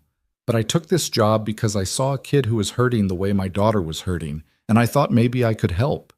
I didn't expect to care about Milo the way I do. I didn't expect to care about you the way I do. Her breath caught. Aiden, let me finish, please. He set down the towel. You hired me to care for your son, and I do. But somewhere along the way, I started wanting more for both of you, started hoping you'd find your way back to each other. And watching that happen, being part of that healing, it's meant more to me than any salary ever could. What are you saying? I'm saying that if you wanted to extend my contract, find a way for me to stay longer, I would. Not just for the job security, but because I believe in what we're building here. This weird, broken, healing family that we're figuring out together. Verena felt tears prick her eyes again. I can't ask you to sacrifice more time with Arya. She needs her father. Which is why I was thinking... He hesitated. What if there was a way to make this work for everyone? What if you helped me bring Arya here? Not as charity, but as part of the job. I could have a suite in the staff wing, big enough for both of us. I'd still work the same hours, still care for Milo, but Arya would be here too. They could grow up together, like siblings. You'd want that? I'd want that if you'd want that. But Verena, I need you to understand. I'm not asking for handouts. I'm asking for an opportunity to keep doing work I'm good at, work that matters, while also being the father I need to be. If that doesn't align with what you need, I understand. I can find another way. Verena looked at this man who'd walked into her life and turned everything upside down in the best possible way. Who'd shown her son how to feel again, shown her how to be present again, asked for nothing while giving everything. What if I tripled your salary? She said quietly. What if I gave you a 2-bedroom suite in the family wing, not the staff wing? What if I helped you furnish it however Arya would like? What if I made you a permanent part of this household, not as an employee, but as... She stopped, unsure how to finish that sentence. As what? Aiden prompted gently.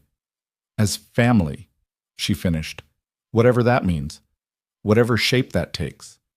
Because Milo's right. We can't lose you. I can't lose you. Not after you've shown us what it looks like to be whole again. Aiden stared at her, something raw and vulnerable in his expression.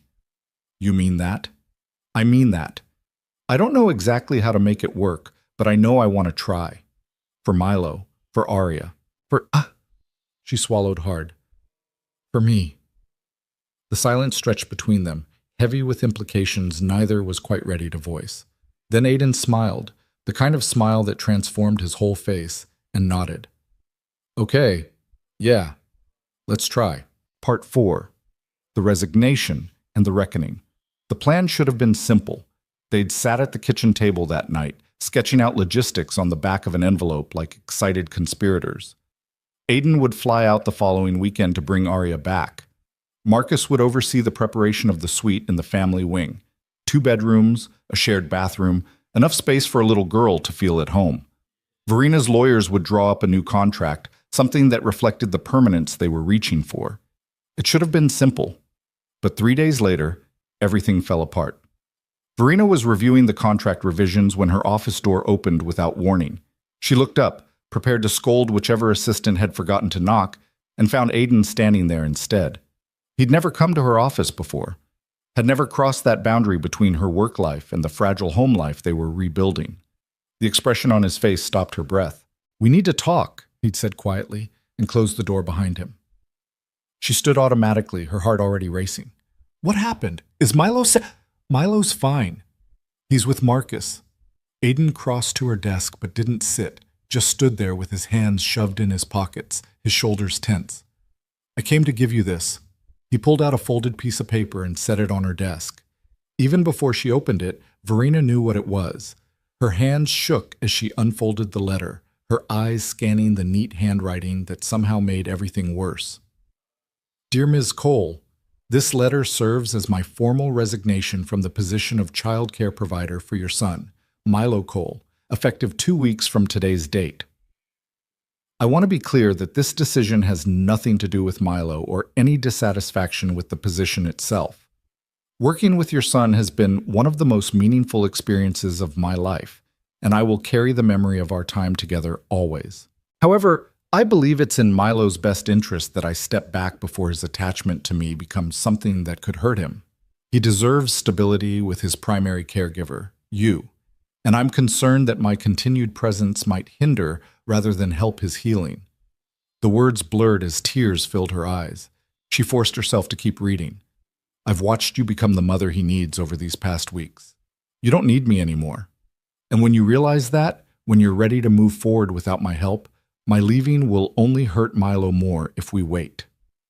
I'm sorry for the short notice, and I'm sorry for backing out of our arrangement regarding Arya. I thought I could make it work, but I'm not sure it's the right thing for anyone involved. Thank you for trusting me with your son, Aiden Shaw. Verena set the letter down carefully, fighting the urge to crumple it into nothing. When she finally looked up at Aiden, her voice came out sharp and cold, the CEO voice she used when someone was wasting her time. You're quitting? Yes, After everything we talked about? After promising Milo you'd stay? After making plans to bring Arya here and become part of this family?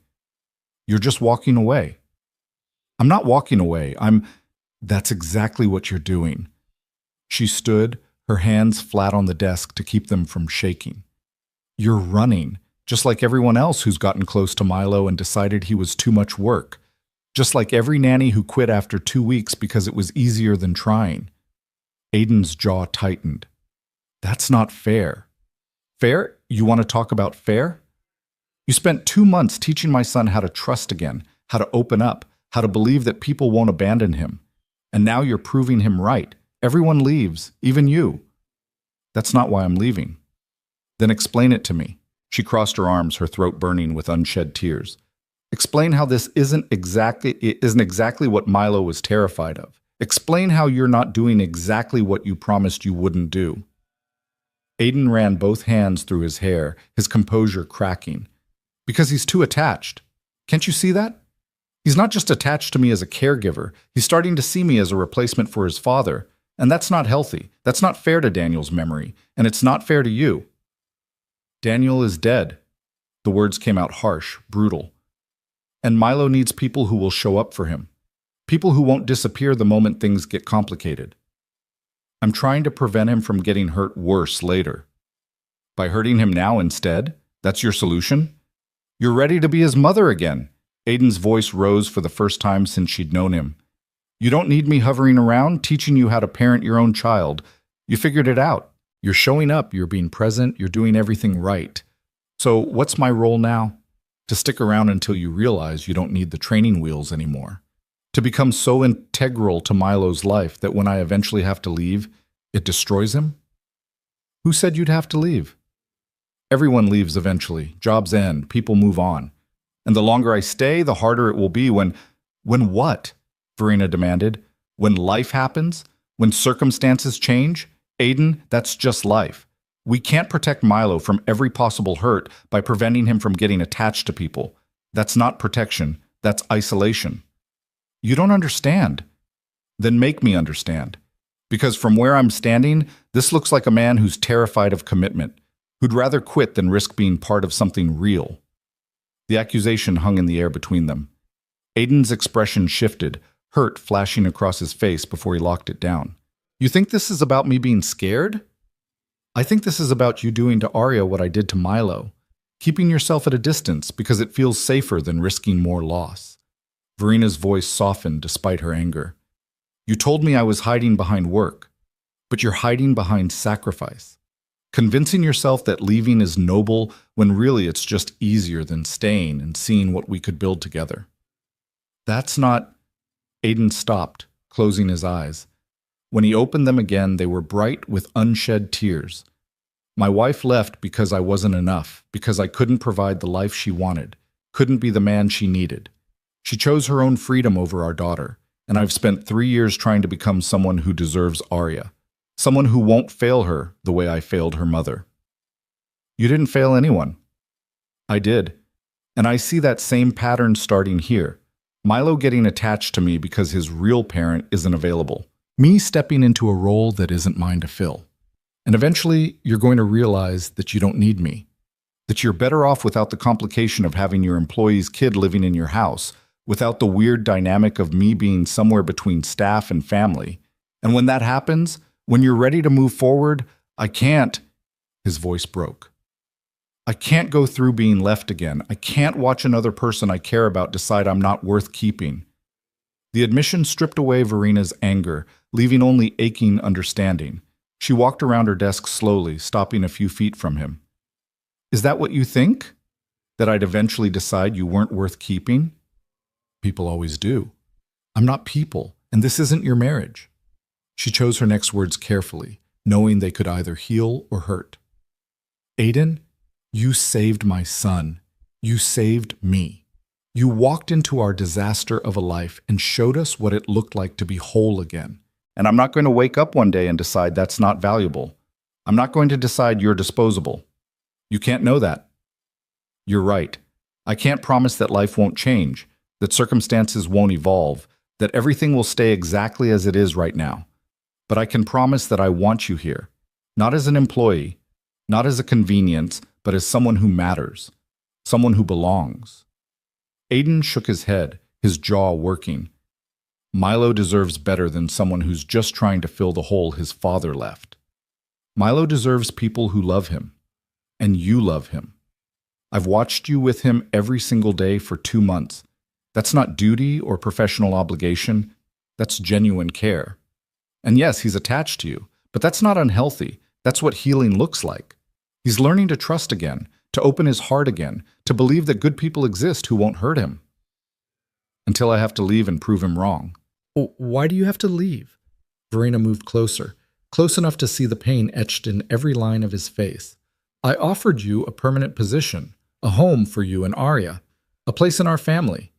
The only person insisting you have to leave is you. Because I don't belong here. Look at this place. He gestured broadly at her office, at the expensive furniture and the Manhattan skyline beyond the windows. Look at your life.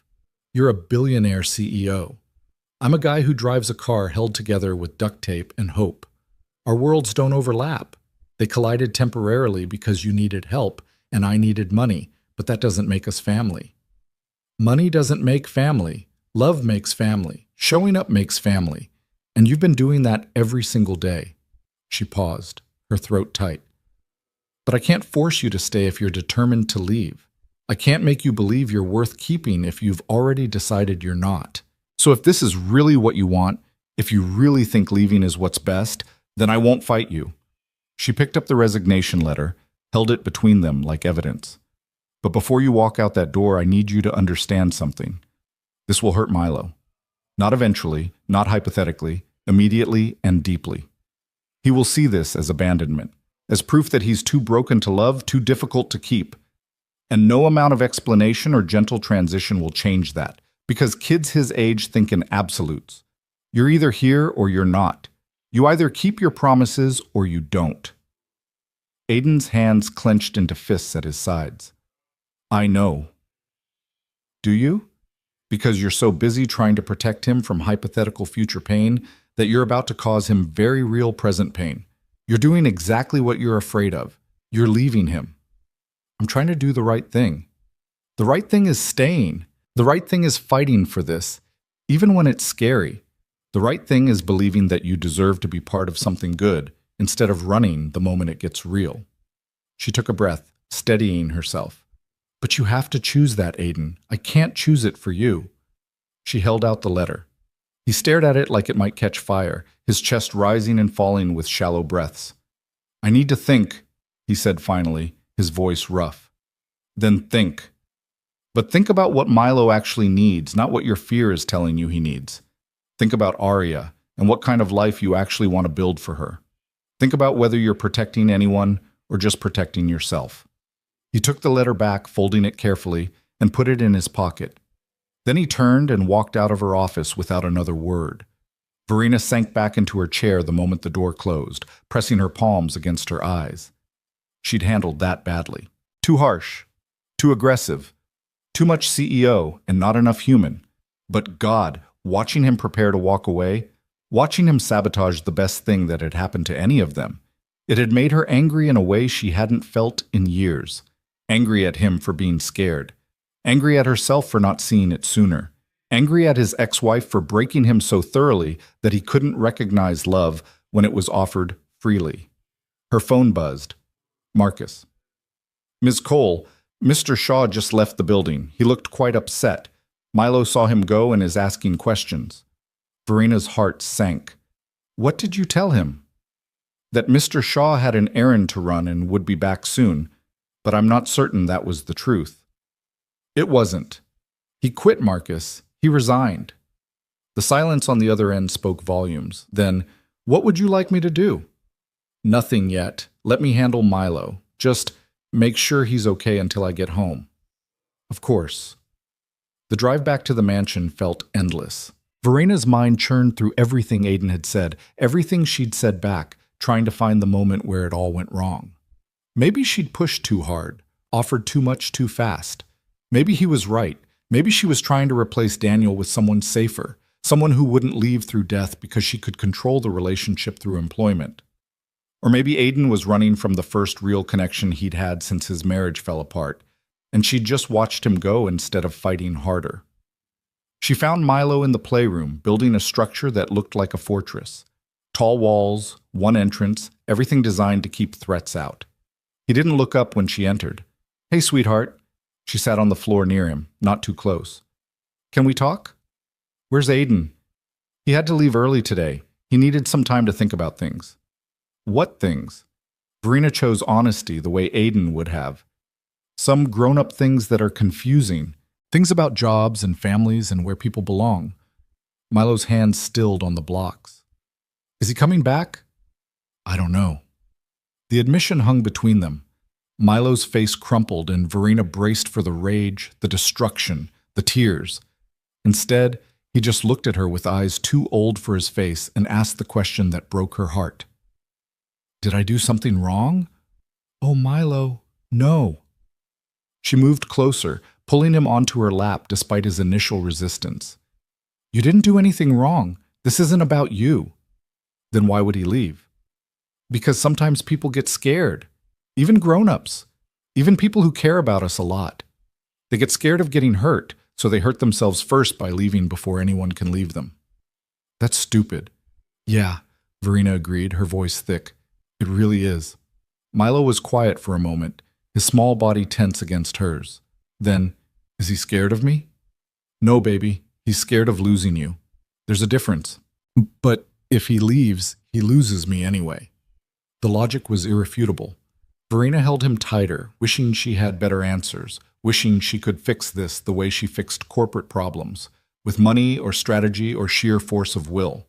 But this required something she was only just learning how to offer: vulnerability and presence and the courage to wait. "What do we do?" Milo asked. "We give him time to figure out what he really wants, and we hope that he realizes running away doesn't protect anyone. It just makes everyone lonely." That night, Milo insisted on sleeping in Verena's room. She made space for him in her king-sized bed, and they lay in the darkness together, neither sleeping, both thinking about the man who'd taught them how to be a family and was now threatening to unmake everything they'd built. "Mom?" Milo's voice was small in the darkness. "Yeah, sweetheart?" "If Aiden doesn't come back, will you leave too?" The question drove a knife through her chest. She rolled onto her side, pulling him close so he could hear her heartbeat. "I'm not going anywhere. I promise you, Milo, I'm staying right here." "But you can't promise nothing bad will happen." "No, I can't promise that. But I can promise that I will be here, choosing you, every single day, even when it's hard, even when I'm scared, even when everything feels like it's falling apart. I'm not leaving you." Milo nodded against her chest, and eventually his breathing evened out into sleep.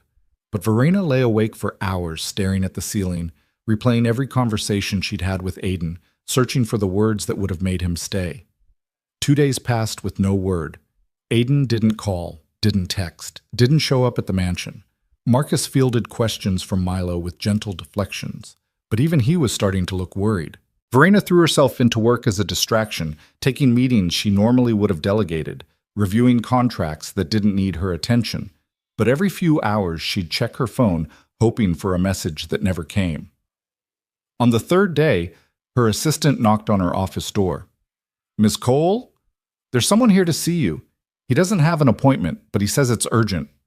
Her heart leaped. "Send him in." But it wasn't Aiden who walked through her door. It was an older man, probably in his late 60s, with kind eyes and Aiden's same cheekbones. "Miss Cole?"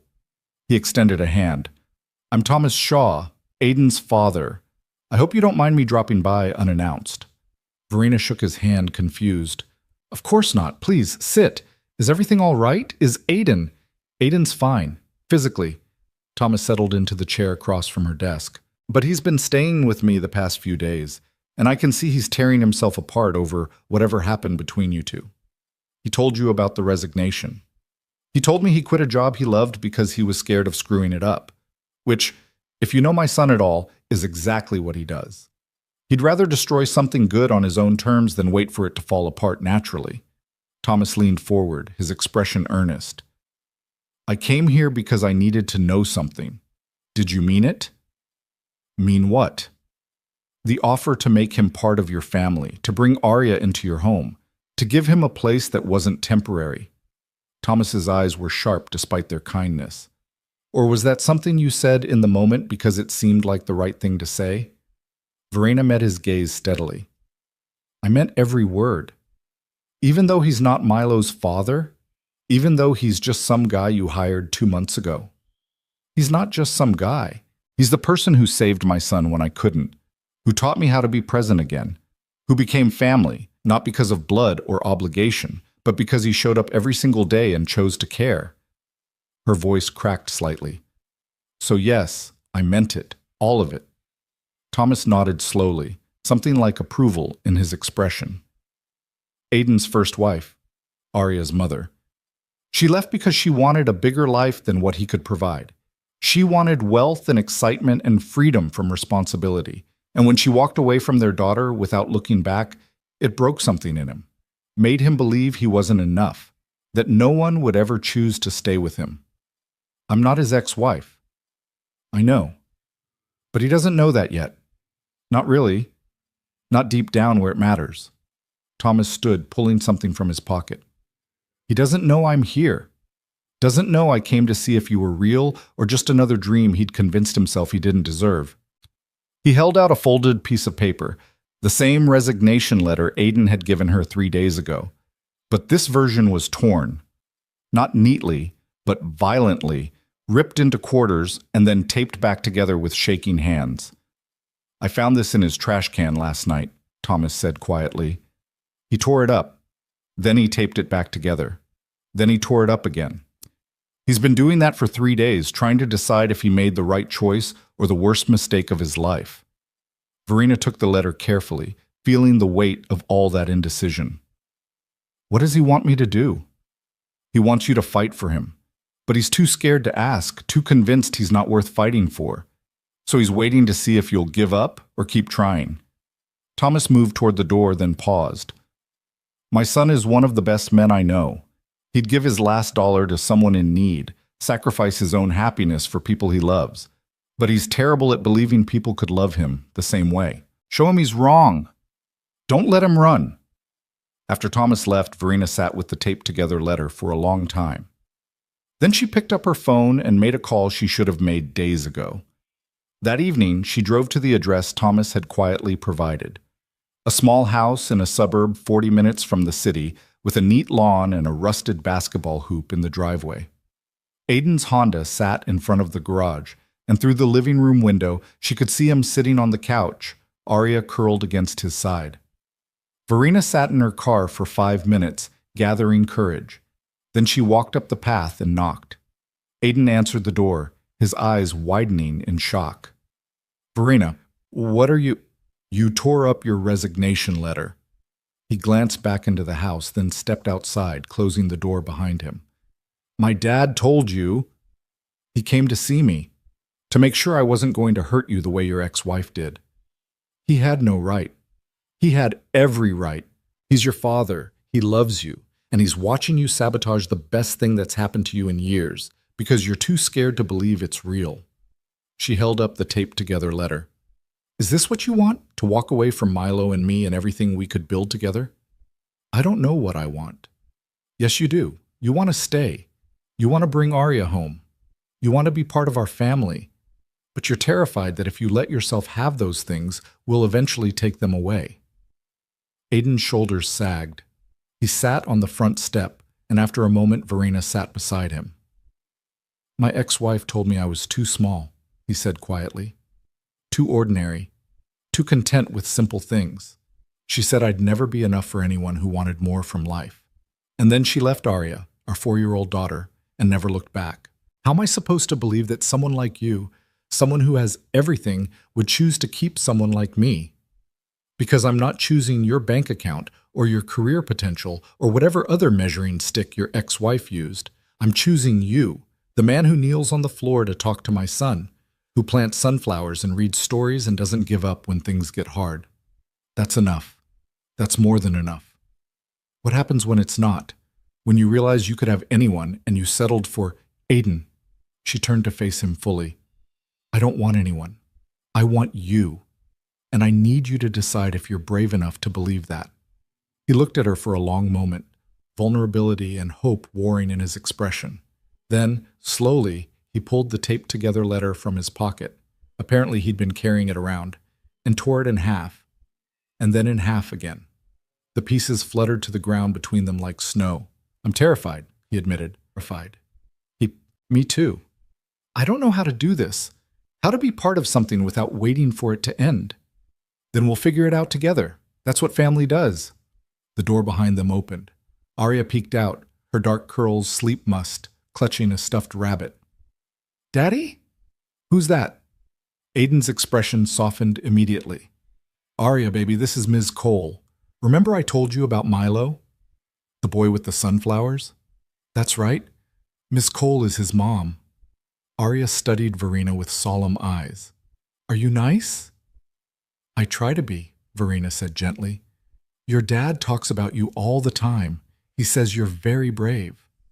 I am brave. Daddy says so. Arya looked between them. Are you making Daddy sad? Grandpa said someone made him sad. No, sweetheart.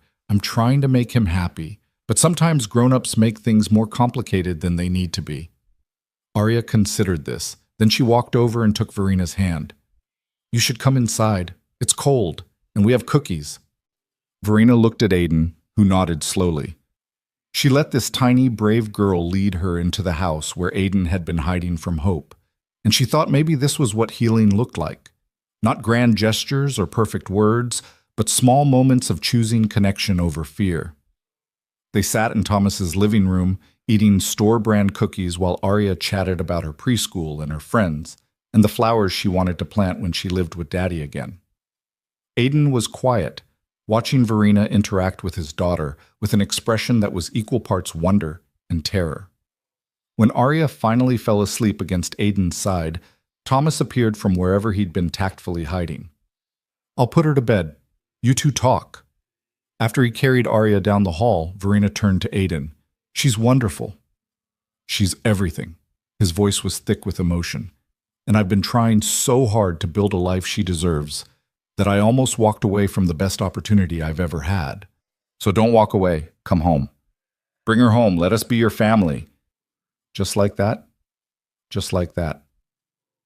Verena reached across the space between them and took his hand. I know you're scared. I know you've been hurt. But Aiden, so have I.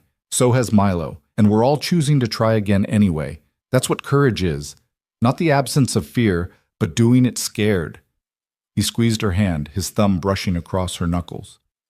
If I do this, if I bring Arya into your home and we try to make this work, I need you to promise me something.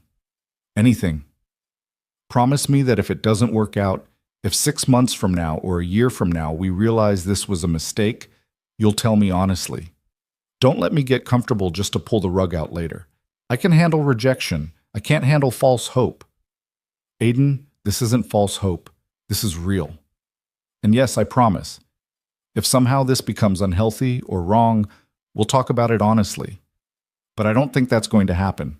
I think we're going to figure this out, together, and build something better than any of us could have built alone. He pulled her closer, resting his forehead against hers. Milo's going to be so mad at me for disappearing.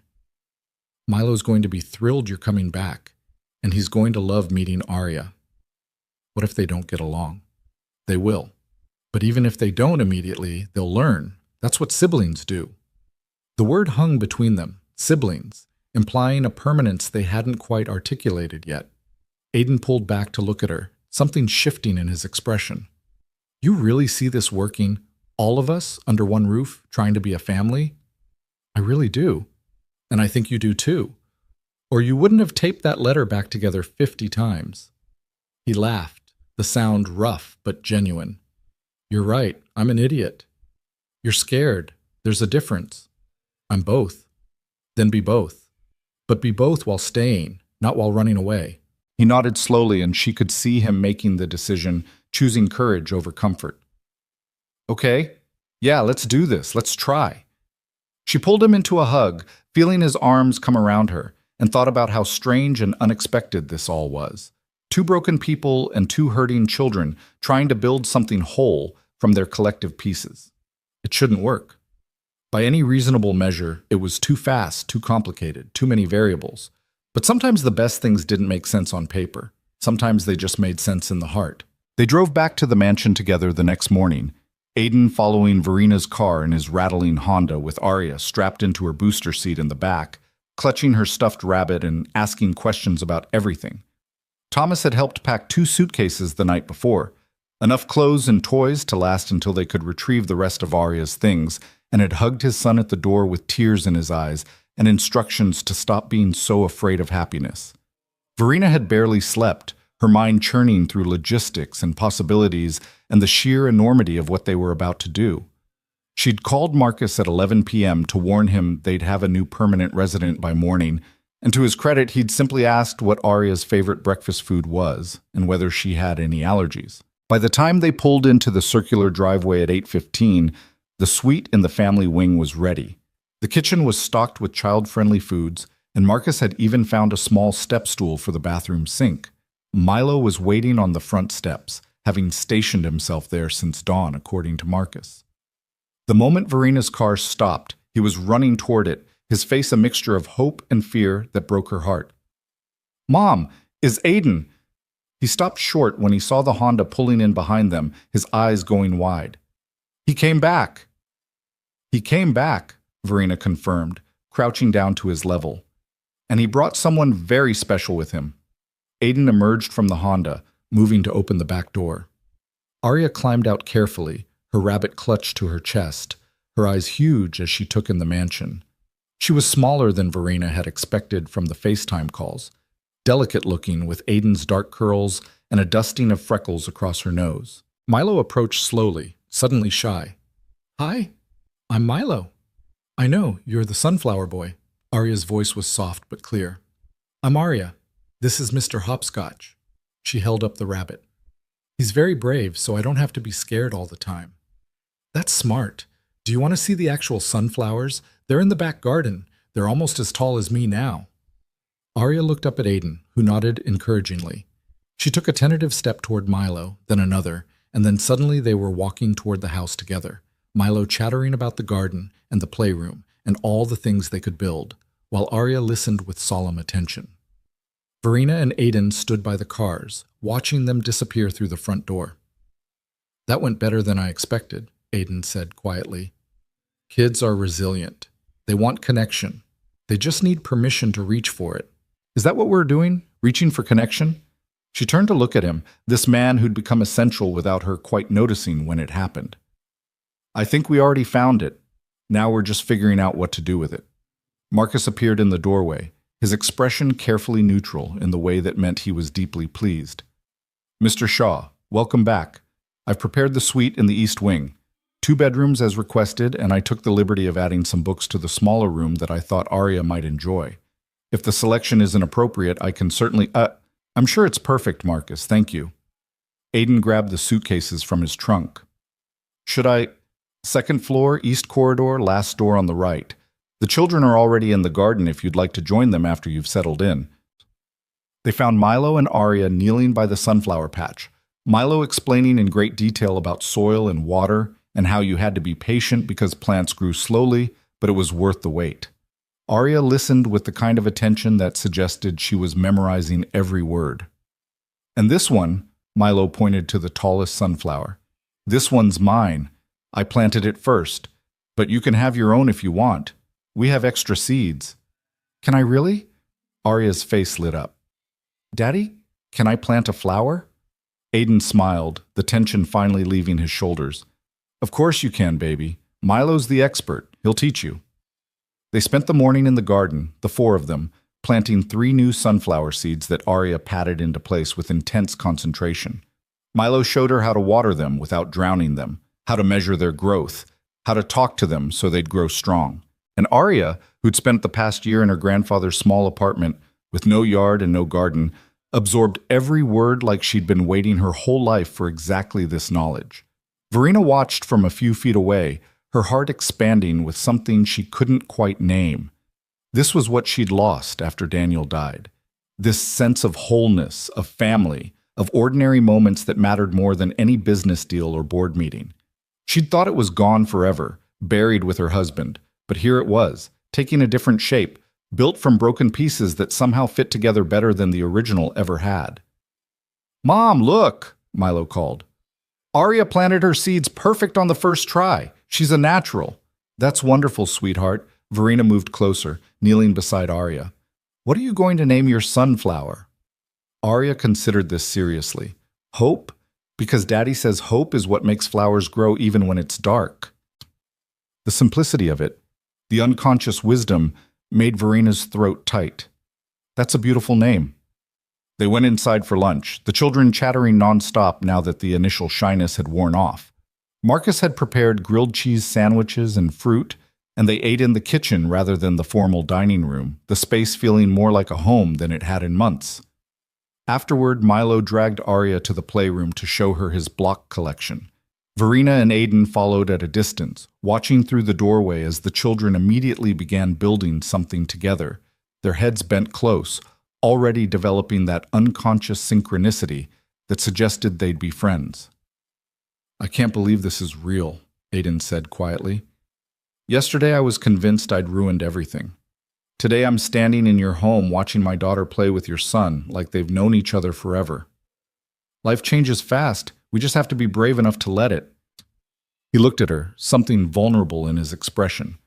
"I'm still scared." "Good. That means it matters." She took his hand, threading their fingers together. "Aiden, I need to tell you something. Something I should have said before." "What?"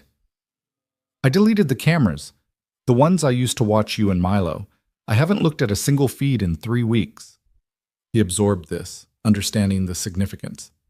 "You stopped surveilling and started trusting. I stopped hiding and started participating, because you taught me that watching life through a screen isn't the same as living it." She squeezed his hand.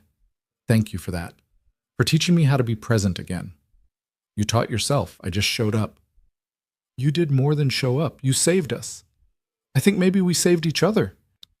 They stood there watching the children build towers and knock them down, laughing at the destruction and immediately starting over. And Verena thought about the cameras she'd relied on for so long. How she'd installed them after Daniel's death, desperate to control something, anything, in a world that had proven itself terrifyingly unpredictable.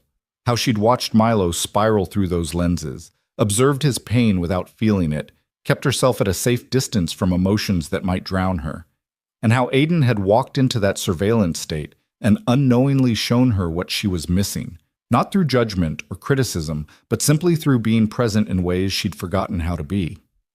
Through kneeling on floors and planting gardens and holding space for feelings too big for words. The afternoon dissolved into evening. They made dinner together, all 4 of them in the kitchen, chaos and laughter and spilled ingredients that would have horrified Verena 3 months ago, but now just felt like life.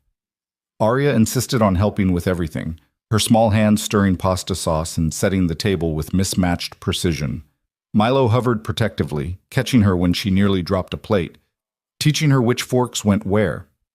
After dinner, they migrated to the library, the one that used to be Daniel's study, the room where Milo had shattered all those sculptures. But the destruction had been cleared away weeks ago, and in its place, they'd created something new. Floor-to-ceiling bookshelves that Milo had helped organize, a reading corner with cushions and soft lighting, a space that honored the past without being imprisoned by it. Aiden settled into the reading chair with both children curled on either side of him and began reading aloud from a book about dragons and friendship. His voice was steady and warm, changing pitch for different characters, making both children giggle at his dramatic renditions.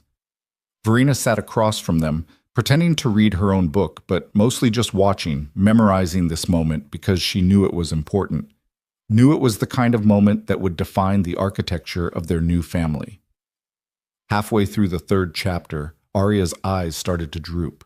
She fought it valiantly, jerking awake every time her head nodded forward, but eventually she lost the battle and slumped against Aiden's side, fast asleep. "Should I take her up to bed?" Aiden whispered. "Finish the chapter first," Milo said. "I want to know what happens." So Aiden kept reading, his voice dropping to just above a whisper, while Arya slept and Milo listened with rapt attention, and Verena felt something settle in her chest that had been unsettled for far too long. When the chapter ended, Aiden carried Arya upstairs to their new suite. Milo followed, wanting to see her room, and Verena trailed behind, watching as Aiden tucked his daughter into the bed that Marcus had made up with soft blue sheets. Arya stirred slightly, reaching for her rabbit, and Aiden placed it gently in her arms before kissing her forehead. "Love you, baby girl," he murmured. "Love you, Daddy," she mumbled, already drifting back to sleep. They stepped into the hallway, pulling the door mostly closed, and found Milo watching with an expression Verena couldn't quite read. "What is it, sweetheart?" she asked. "Nothing. He looked at Aiden. "I'm glad you came back. I thought you were gone forever." "I know, and I'm sorry I scared you. That wasn't fair." Aiden crouched down to Milo's level. "But I need you to understand something. I'm not going anywhere. This is my home now. You and your mom and Arya, you're my family. And family doesn't leave just because things get hard or scary." "You promise?" "I promise." Milo studied him for a long moment, then threw his arms around Aiden's neck in a fierce hug. "Okay, I believe you." Verena's vision blurred with tears as she watched them, this man and her son, healing each other in ways neither of them quite understood yet. When they finally pulled apart, Milo turned to her with a shy smile. "Can Aiden read me a story too? In my room?" "Of course he can. Go pick out a book." Milo ran off down the hall, and Aiden stood meeting Verena's eyes. "This is really happening, isn't it? We're really doing this. We're really doing this. I don't know how to be part of a family like this. With my ex-wife, it was always conditional, always dependent on what I could provide or achieve. This feels different, like I could fail every expectation, and you'd still want me here." "That's because love isn't about meeting expectations. It's about showing up imperfectly and being accepted anyway." She stepped closer, reaching up to cup his face. "You belong here, Aiden, not because of what you do for Milo or how well you perform your duties. You belong here because you're you, and we want you." He kissed her then, soft and tentative, a question more than a statement. She answered by kissing him back, her hands sliding into his hair, feeling 3 months of tension and fear and hope condensing into this single moment of connection. When they pulled apart, both breathing hard, Aiden rested his forehead against hers. "I'm still terrified." "Me too, but let's be terrified together." "Deal," Milo's voice called from his bedroom, impatient and excited. "Aiden, I picked 3 books, come on!" Aiden laughed, the sound lighter than Verena had ever heard it. "Duty calls." "Go, I'll be here when you're done." She went to her own room, changed into comfortable clothes, and tried to process everything that had happened in the past 24 hours. Yesterday, she'd been terrified she'd lost Aiden forever, that his fear would override everything they'd built. Today, he was reading bedtime stories to her son, while his daughter slept down the hall, and they were building something that looked like family.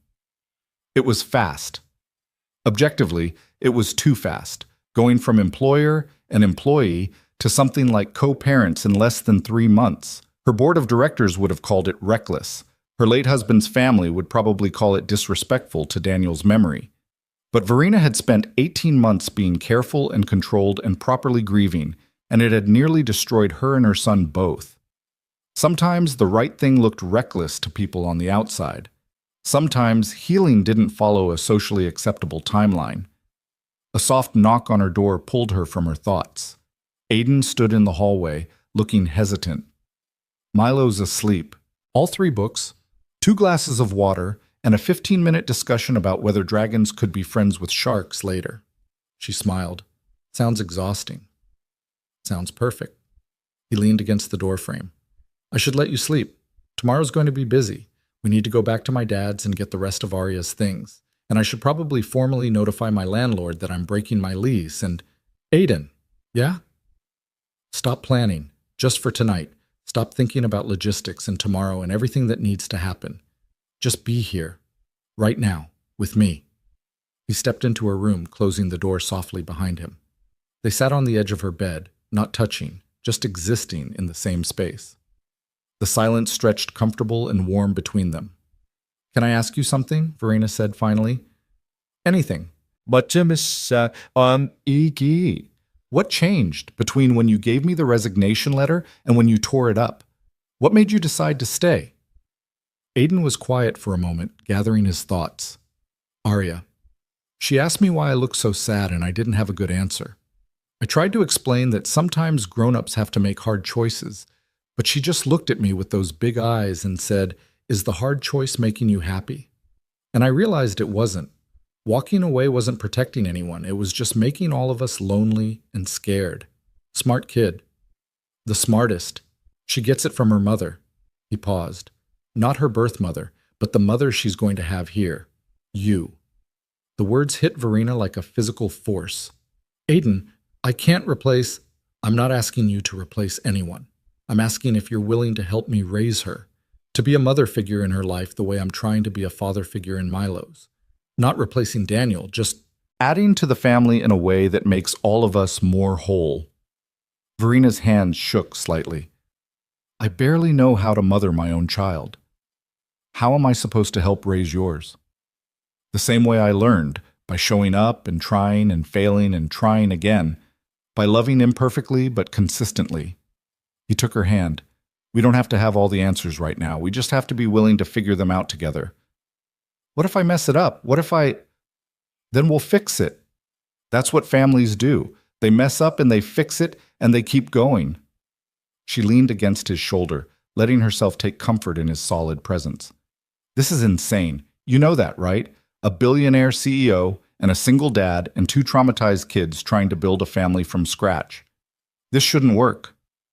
Maybe it shouldn't, but it is." He kissed the top of her head. "And I'm choosing to believe that sometimes the best things are the ones that don't make sense on paper."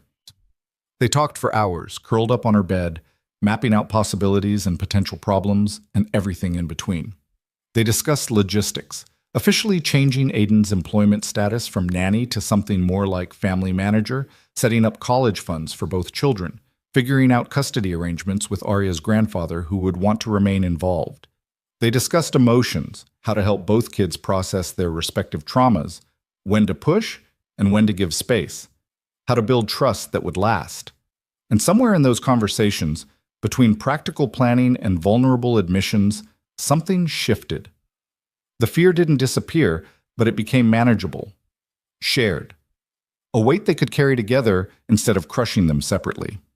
The weeks that followed fell into a rhythm that felt both chaotic and right. Arya adjusted to the mansion with surprising ease, her natural resilience shining through as she explored every room, made friends with Marcus, and declared the garden her favorite place in the whole world. She and Milo became inseparable, building elaborate structures, creating elaborate games, occasionally fighting the way siblings do, but always making up before bedtime. Verena restructured her work schedule, setting hard boundaries about evenings and weekends. Her board grumbled about her reduced availability, but her performance hadn't suffered. If anything, she was sharper and more focused during the hours she did work, no longer drowning in grief-fueled workaholic tendencies. She made it home for dinner most nights, helped with homework, read bedtime stories, showed up for soccer practice and dance recitals, and all the mundane, beautiful moments that comprised family life. Aiden officially became family manager, a deliberately vague title that encompassed everything from childcare to household oversight to being Verena's partner in all the ways that mattered.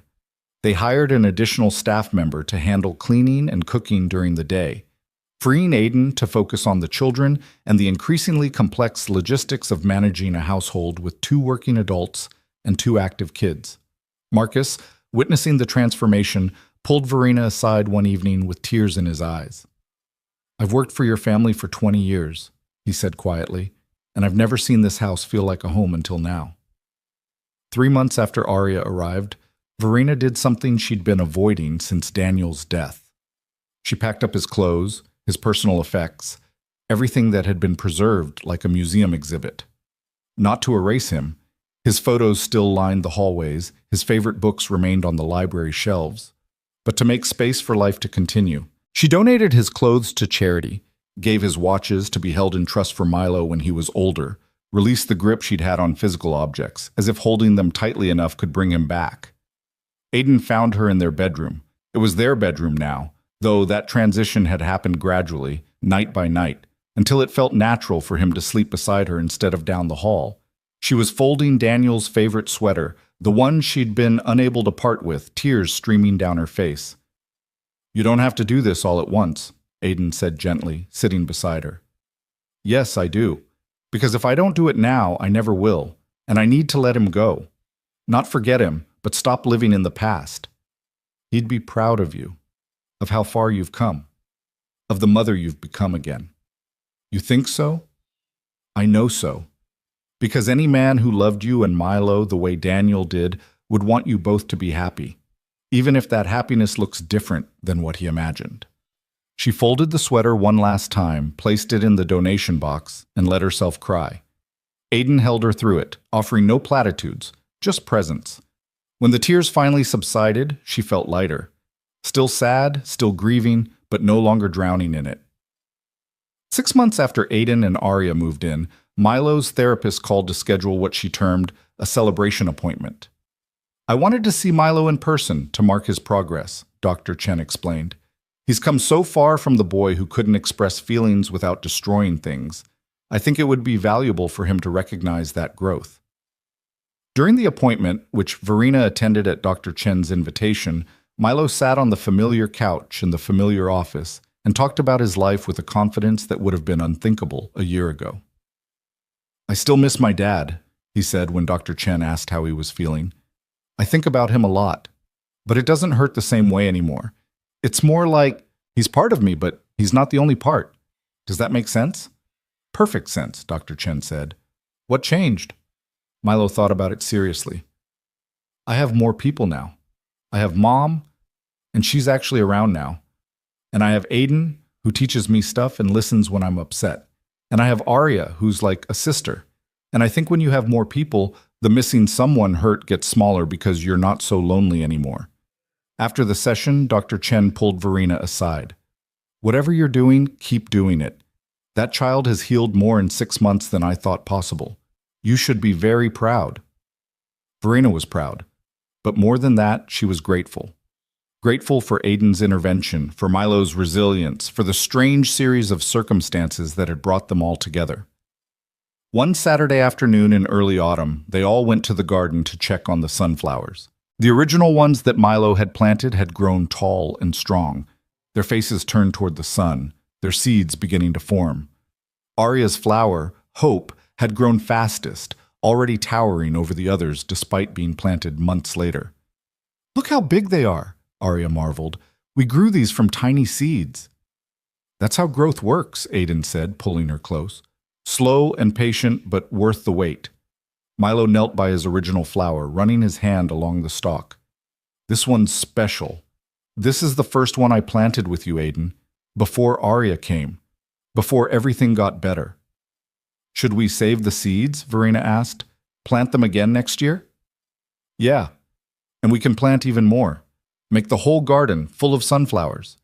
Milo looked up at all of them, his mother, Aiden, Arya, and smiled that unguarded smile that still made Verena's heart ache with joy. "This can be our family tradition. Every year we plant more sunflowers and watch them grow." That evening, after the children were in bed, Verena and Aiden sat in the library with glasses of wine, comfortable in the silence that had become their default. "I've been thinking about something," Aiden said eventually. "What's that?"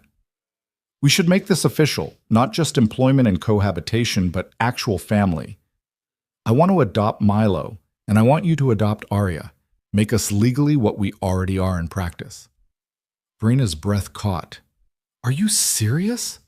"Completely serious. These kids, they've already bonded as siblings. We've already bonded as partners, as co-parents. Why not make it permanent? Give all of us the security of knowing this isn't temporary. This isn't dependent on employment contracts or living arrangements. This is forever." "Aiden, that's huge. That's marriage-level commitment without the marriage." "Then maybe we should talk about that too." He set down his wine glass, turning to face her fully. "I love you, Verena. I've been in love with you for months, probably since that night you came home early and we made cookies with Milo and I saw you choosing to be present. I didn't say anything because it felt too fast, too complicated. But loving you isn't complicated. It's the simplest thing I've ever done. Tears pricked her eyes. I love you too. I think I started falling for you when I watched you through those cameras, seeing how patient you were with Milo, how you never gave up on him. And then when I stopped watching and started participating, I fell even harder. Because you didn't just save my son. You saved me. So what do you say? Should we make this official? Get married? Adopt each other's kids? Become the weird blended family we've already been pretending to be? She laughed through her tears. Yes. God, yes. Let's do all of it.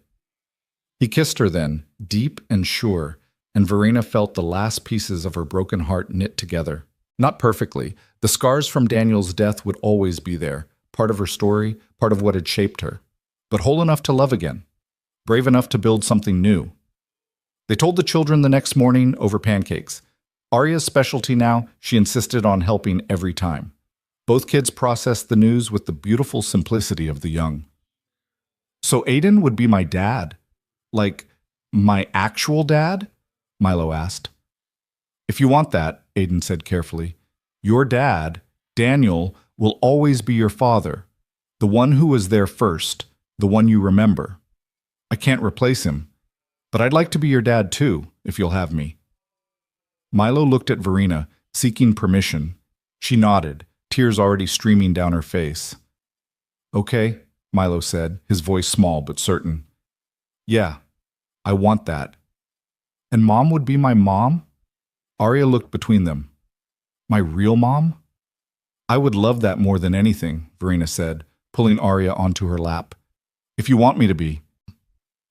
I do want that, 'cause you already act like my mom. You help with my homework and you tuck me in and you make sure I eat vegetables even when I don't want to, Arya giggled. And you love me even when I'm grumpy, especially when you're grumpy. They spent the rest of the day in the garden, planting more sunflower seeds for next year's crop, talking about wedding plans and adoption paperwork, and all the mundane details that comprised building a life together. Marcus appeared at one point with champagne for the adults and sparkling cider for the children, and they toasted to new beginnings. The legal processes took months, background checks and home studies and endless paperwork that made Verena grateful for her lawyers. They married in the garden in early spring, a small ceremony with just family and close friends, the children serving as both flower girl and ring bearer. Milo gave Verena away with solemn pride, and Arya clung to Aiden's hand throughout the ceremony, her face split in a grin that never wavered. The adoptions were finalized that summer, both on the same day by design. Milo officially became Milo Coleshaw, and Arya became Arya Shaw Cole, their hyphenated names a testament to their blended origins. The judge who presided over the proceedings commented that in 20 years on the bench, she'd never seen a family so clearly meant to be together. That evening, as they celebrated with an elaborate dinner that the children had helped plan, Milo pulled out a folded piece of paper from his pocket. I made something, he announced, for all of us. He unfolded the paper, revealing a drawing that was more sophisticated than his early stick figures, but still charmingly childlike. 4 people standing in front of a house, surrounded by enormous sunflowers. Labels identified each figure: Mom, Dad, Milo, Arya. Look, Milo pointed to each figure in turn. It's our family, all of us, together. Verena's vision blurred as she studied the drawing. Not just the figures, but the details. The house that was clearly their mansion, the garden in the background, the sun shining overhead. But most importantly, the way all 4 figures held hands in an unbroken chain. It's perfect, she whispered.